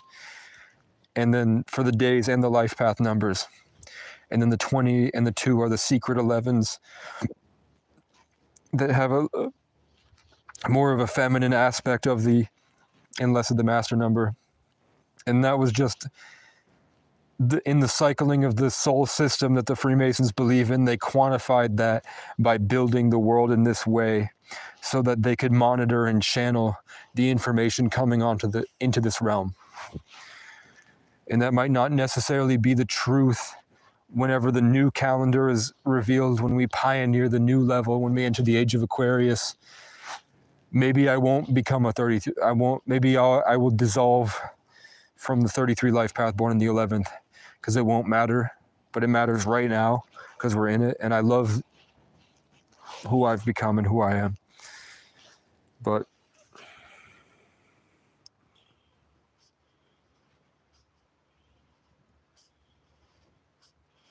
yeah, it's called synchronicity, where things line up so perfectly that you can't dispute the fact that there's a divine creator, an architect of this whole thing, a composer, a producer, a director, where they line up these amazing moments for us to experience that make us so grateful and excited to be here.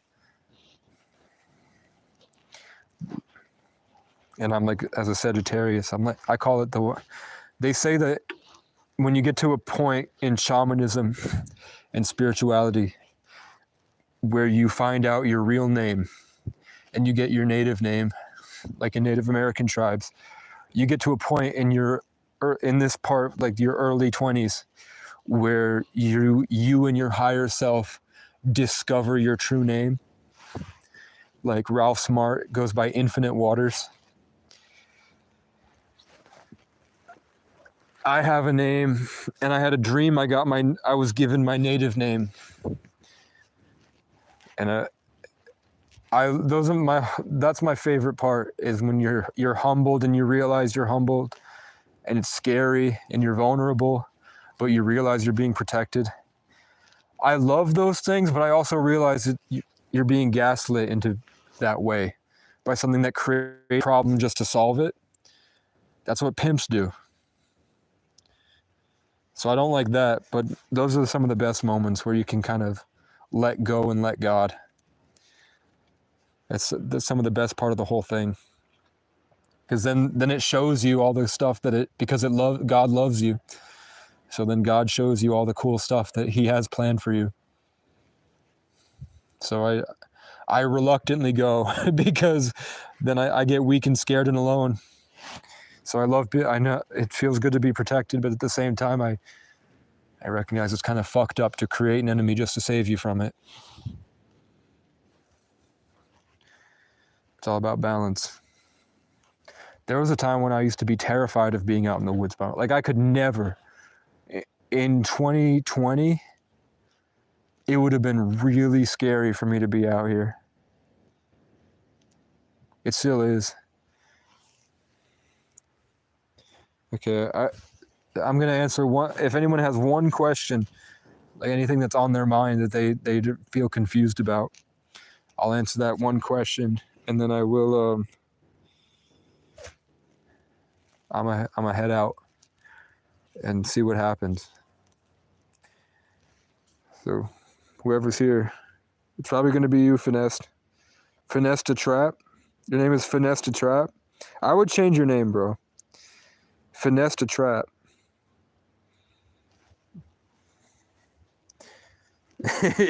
Finesse a Trap.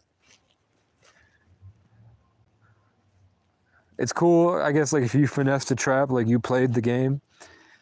But when I read it, it just makes me feel like I'm signing up to get played.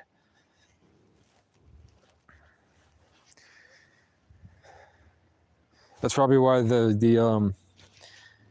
so you know, these are all impulses that are coming through us. So I just talked about you discovering your own name, and now I'm seeing your name. The Trap is the world.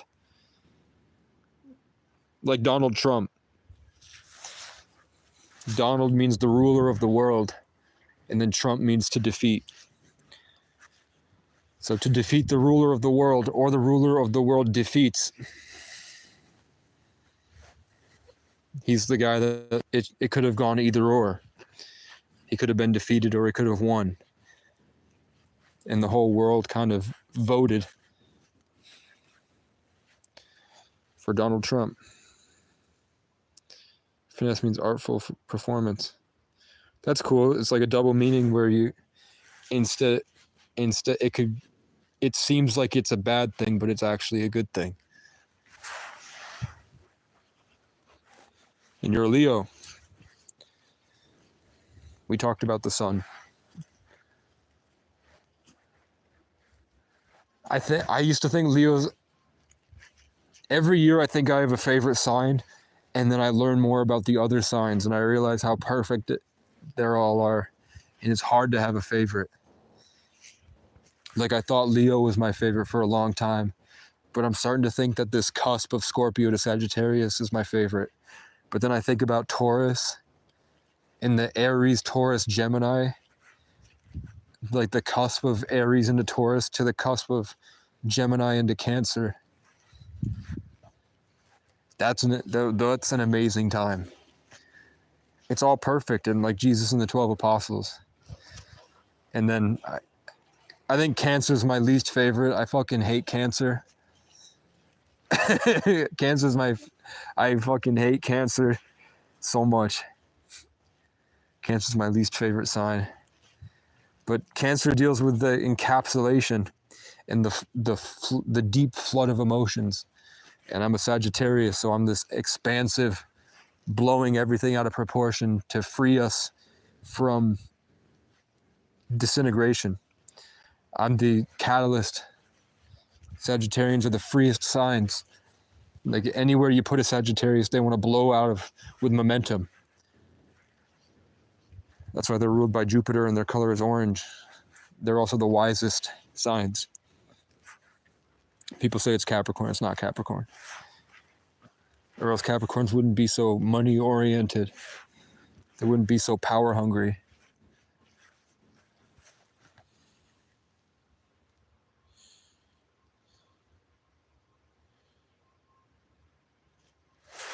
Yeah, I don't spend a lot of time with Aries. I ain't gonna lie. It seems like Aries, they have their position. They get into a position and they hold it down. Like every Aries I know are very hard workers. But they're very blindsided. And they get very condescending and belittling because they're prone to jealousy. Because they feel like they're so power hungry and need to be in this position that the people that don't value that as much, that wind up in the positions that they get jealous of because they extend their bandwidth onto other things. But usually the Aries seem to have this kind of, that relationship with self that forces them to overachieve so that they can embody the crown. and their life always, they're usually kind of like, I've never met an Aries that isn't thin. I've never met an Aries that's like thick, personally. So that kind of thinness makes them feel, and that it's all, I'm always talking about Aries women. Aries men are fat. Every Aries man I met is fat, and every Aries woman I met is pretty thin. So that creates like this, with the social dynamics, they have to work for this feeling of being good enough, but they always know that they have this feeling that they are entitled to a crown. So kind of, and they're usually bullied in school and abused as a child. And the men are usually given, like, maybe it's hard for them to gain muscle, or they have a little dick, or they have an ugly face, something that keeps them from, where they have to work very hard to deserve the crown. And then once they get it, after they've overcome all these trials, then they understand the value of their position, and they don't beat everyone around them into submission by flexing. They're humbled enough to actually do their job and their role on the planet. And whether you believe astrology or not, it usually comes into fruition. Usually, for me, I see the pattern that's true in everyone that I met.